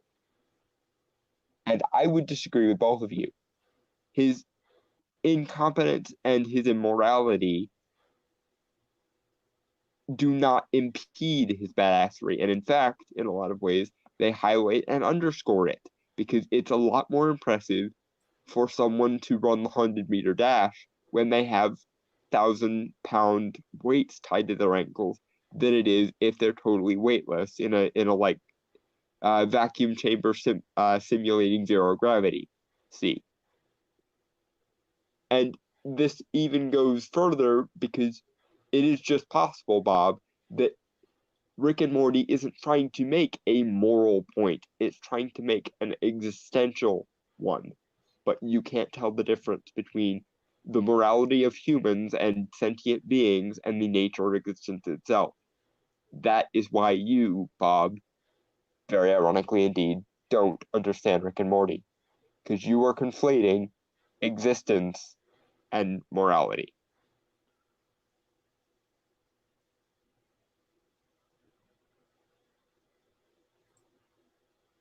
And you did all of this by ignoring Rick's actually stated reasons for being there. Did he not? Did he have ulterior motives? Sure, but his primary and intellectually honest motives were cut out of that clip you shared. But let's finish this, and then I'll make my case as to the overall point of that scene. Banana. It's a smart show because its writing is multi-layered, complex, and sharply observes the nuances of character psychology, not because it makes jokes about physics problems in old sci-fi movies. And if you can't tell the difference, you might also mistake a pickle man barely managing to not die in the sewer as triumphant because the pickle man seems pleased with himself. Okay, I may have f***ed up here. I'm Bob, and that's the big No, picture. wait. And you, Bob, appear to not be able to tell the difference between human nature and human morality. And if you can't tell the difference between those things, you might actually deprive yourself of the joy of understanding that a flawed character can still be a badass. And just because a character is existentially wrong or morally ambiguous doesn't mean that they aren't still amiable, relatable, or even inspirational to some people, and should be. But anyway, let's get into the clip, because I noticed something when I recently rewatched this, that I think is worth pointing out here, which is the reasons that Rick actually gives for why he didn't want to go to therapy, and why it kind of points out my points about how the whole show is about how that whole false dichotomy is kind of pointless. Right. So I had to kind of skim through it to get to like a place I'm sure, because most of it was just build up, I guess, for like the kind of speech / whatever. Yeah. So yeah, that's why we have it at at 47 seconds instead of like beginning with it, because there's nothing much there. Yes, Rick, why did you lie to your daughter? so I wouldn't have to come here. Why didn't you want to come here? Because I don't respect therapy. Because I'm a scientist. Because I invent, transform, create, destroy for a living. And when I don't like something about the world, I change it. And I don't think going to a rented office in a strip mall to listen to some agent of averageness explain which work. Banana. Words mean which feelings has ever helped anyone do anything. I think it's helped a lot of people get comfortable and stop panicking, which is a state of mind we value in the animals we eat, but not something I want for myself. I'm not a cow. I'm a pickle when I feel like it. So, you asked. Rick, the only connection between your unquestionable intelligence and the Banana. sickness destroying your family is that everyone in your family, you included, use intelligence to justify sickness. You seem to alternate between viewing your own mind as an unstoppable force and as an inescapable curse. And I think it's because the only truly unapproachable concept for you is that it's your mind within your control. You let her finish, and then I'll state my piece. chose to come here, you chose to talk, to belittle my vocation, just as you chose to become a pickle. You are the master of your universe, and yet you are dripping with rat blood and feces, your enormous mind literally vegetating by your own hand. I have no doubt that you would be bored senseless by therapy, the same way I... Banana. I'm bored when I brush my teeth and wipe my ass. Because the thing about repairing, maintaining, and cleaning is it's not an adventure. There's no way to do it so wrong you might die. It's just work. And the bottom line is some people are okay going to work, and some people would rather die. Each of us gets to. Okay, here is the thing about both of you. And yes, Movie Bob did completely forego Rick's actually stated reasons for not wanting to go to therapy. And those reasons, I think, are perfectly accurate when you consider that most normal people within Rick's universe are very much like Jerry. They are so convinced that what's normal must be what's best in life, that they don't have any desire to aspire for more, or to wonder, or to question, or to find out the answers for things, or to find larger, more complex systems of meaning, and etc. But here's the other thing. Every criticism Rick made about Dr. Wong is correct. And every criticism that Dr. Wong made about Rick is correct. The thing is, the actual answer to the question they're both asking, the question of meaning, is to be found in neither of their philosophies. Yes, characters like Jerry and characters like Dr. Wong are unnecessarily clingy to the principle of averageness and normality and finding meaning in everyday life and etc. And that meaning is very hollow and very shallow because those people are very hollow and very shallow individuals. And yes, Rick is wrong to use his intelligence as an excuse for nihilism and sickness. The correct answer, of course, if you're willing to look for it, is maybe Rick is avoiding fixing and repairing himself because there's nothing to repair. Maybe he's fine the way he is. And maybe if Rick could believe that for himself, instead of being a nihilistic prick, and actually search for meaning and wonder in the multiverse that he finds himself in, he would actually not be in the depressive hole that he always finds himself in. Intelligence doesn't equate specifically to cynicism and nihilism, and averageness doesn't equate to being meaningful. Averageness is hollow in exactly the way that Rick always describes, but that doesn't mean that the universe is without meaning. It just means that the world's meaning needs to be fought for by people who actually use their intelligence not to belittle themselves and be cynical and be self-destructive, but by people who are actually genuinely interested in things. And that's one of the very ironic reasons I disagree with Movie Bob's take on this, because the very first thing he does when coming out of the gate is shitting all over people who have tried to find genuine, unironic meaning in something. And as long as this is one kind of cynicism versus another kind of cynicism, we're never going to get anywhere. The reason why people want to avoid believing in things unironically and actually putting themselves on the line is because in a universe where things matter, we actually have something to lose. But as far as I'm concerned, you both need to get the fuck over yourselves and actually come to terms with the fact that you're not the center of the goddamn universe. Things matter and you don't get to choose those things. All you can do is enjoy the things that do matter when you find them. And if all you're doing is convincing yourself that the world has no meaning in order to protect yourself from the vacuum of meaninglessness, that is essentially the existential equivalent of you putting your fingers in your ears and going, la la la la la, I don't want to hear it.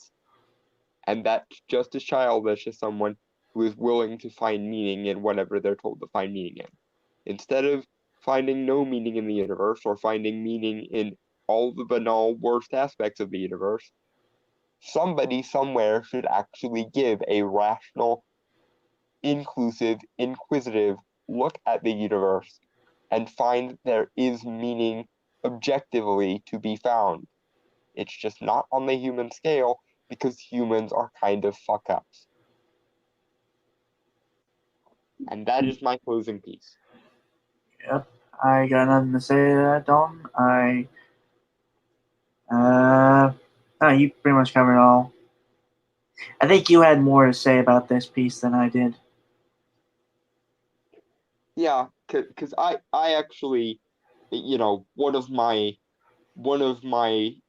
hangups and why I call myself the authenticator is I absolutely hate when people who are intelligent enough to understand that things that are normal are not necessarily meaningful then turn around and go, well, if the things that are normal aren't meaningful, then that means the universe has no meaning. Yay! And they don't see any of the reasons wrong, and they don't see any of the reasons why that's self-contradictory and wrong. I.e., in a universe where nothing matters, that includes the points that led you to the conclusion that nothing matters. So why would you willingly believe that nothing matters? Because in a world where, see, there's this philosophy called hedonism, where the only metric for what's good is pleasure, and the only metric for what's bad is pain. But in a world where you're a hedonist and a nihilist, then basically what you've done there is created a lopsided system. Because in a world where nothing matters, pleasure becomes irrelevant, but pain is still non-optional. So basically, in a world with both nihilism and hedonism, pleasure becomes invalidated and pain becomes unavoidable, because pain will occur no matter what you think or how you think, but pleasure can be easily invalidated if you find it to be non-meaningful. Hence, in a world where you're both a hedonist and a nihilist, your only real option is to off yourself, because in a world where the objective nature of meaning is zero and the subjective nature of meaning is only measurable through pain, you essentially drift towards negative integers, i.e., a universe that should by rights have a overall score of 0 slowly drifts into -1 into the negatives, because that universe still contains pain, but pleasure is non-substantive. In other words, nihilism and hedonism are kind of self-defeating philosophies when paired together. And that's why I really hate cynical people who are more intelligent than most, but do nothing but defend their cynicism with it. No. In other words, my approach to things is grow up and actually put yourself at the risk of actually caring about something. And if you can't do that, then you're no better than the people who cuck to norms, because all you cuck to is meaninglessness. And that's not a meaningful answer. And in my opinion, if your answer isn't meaningful, it's no different than a non-answer. There's no difference substantively between a non-answer and a non-substantive answer. So just maybe you should be seeking substantive answers, because that is still an option. Sorry, a long ramble, but yeah, that's one of the reasons why I call myself the authenticator, because I do believe that meaning should be rational, but I also believe that meaning is a necessary factor of existence, because if it's not, then the universe is essentially redundant. So what I do is I attempt to minimize subjectivity as much as possible and seek meaning wherever it can objectively be found. Mm-hmm. Because the choice between the normal and the nihilistic is nothing but a false dichotomy. There's plenty of intervals between 0 and 1 that you can pick that aren't just what everyone thinks or what only the people who are cynical enough to realize nothing matters think. It could just be that neither of you understands what matters, and the truth of what matters lies somewhere in the middle. With that, folks, I want to say, everyone here at Podcast of the Storm, goodbye, adios, aloha, auf Wiedersehen, sayonara, peace, cheers, and Shalom. Now fuck off.